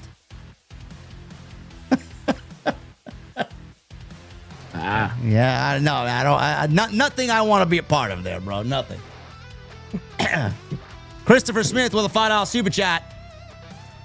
I was trained in Taekwondo, BJJ, and kickboxing. Some of the tournaments I competed in, I was bleeding, or I would lose toenails. Bleeding happens in fights. Bleeding happens in fights. It does. But this is a scripted environment. They don't need to do as much as they do. And Adam Casper comes in. I got to shut the music off because not only is this the last one, he's ending the fucking stream with a bang over here. Adam Casper.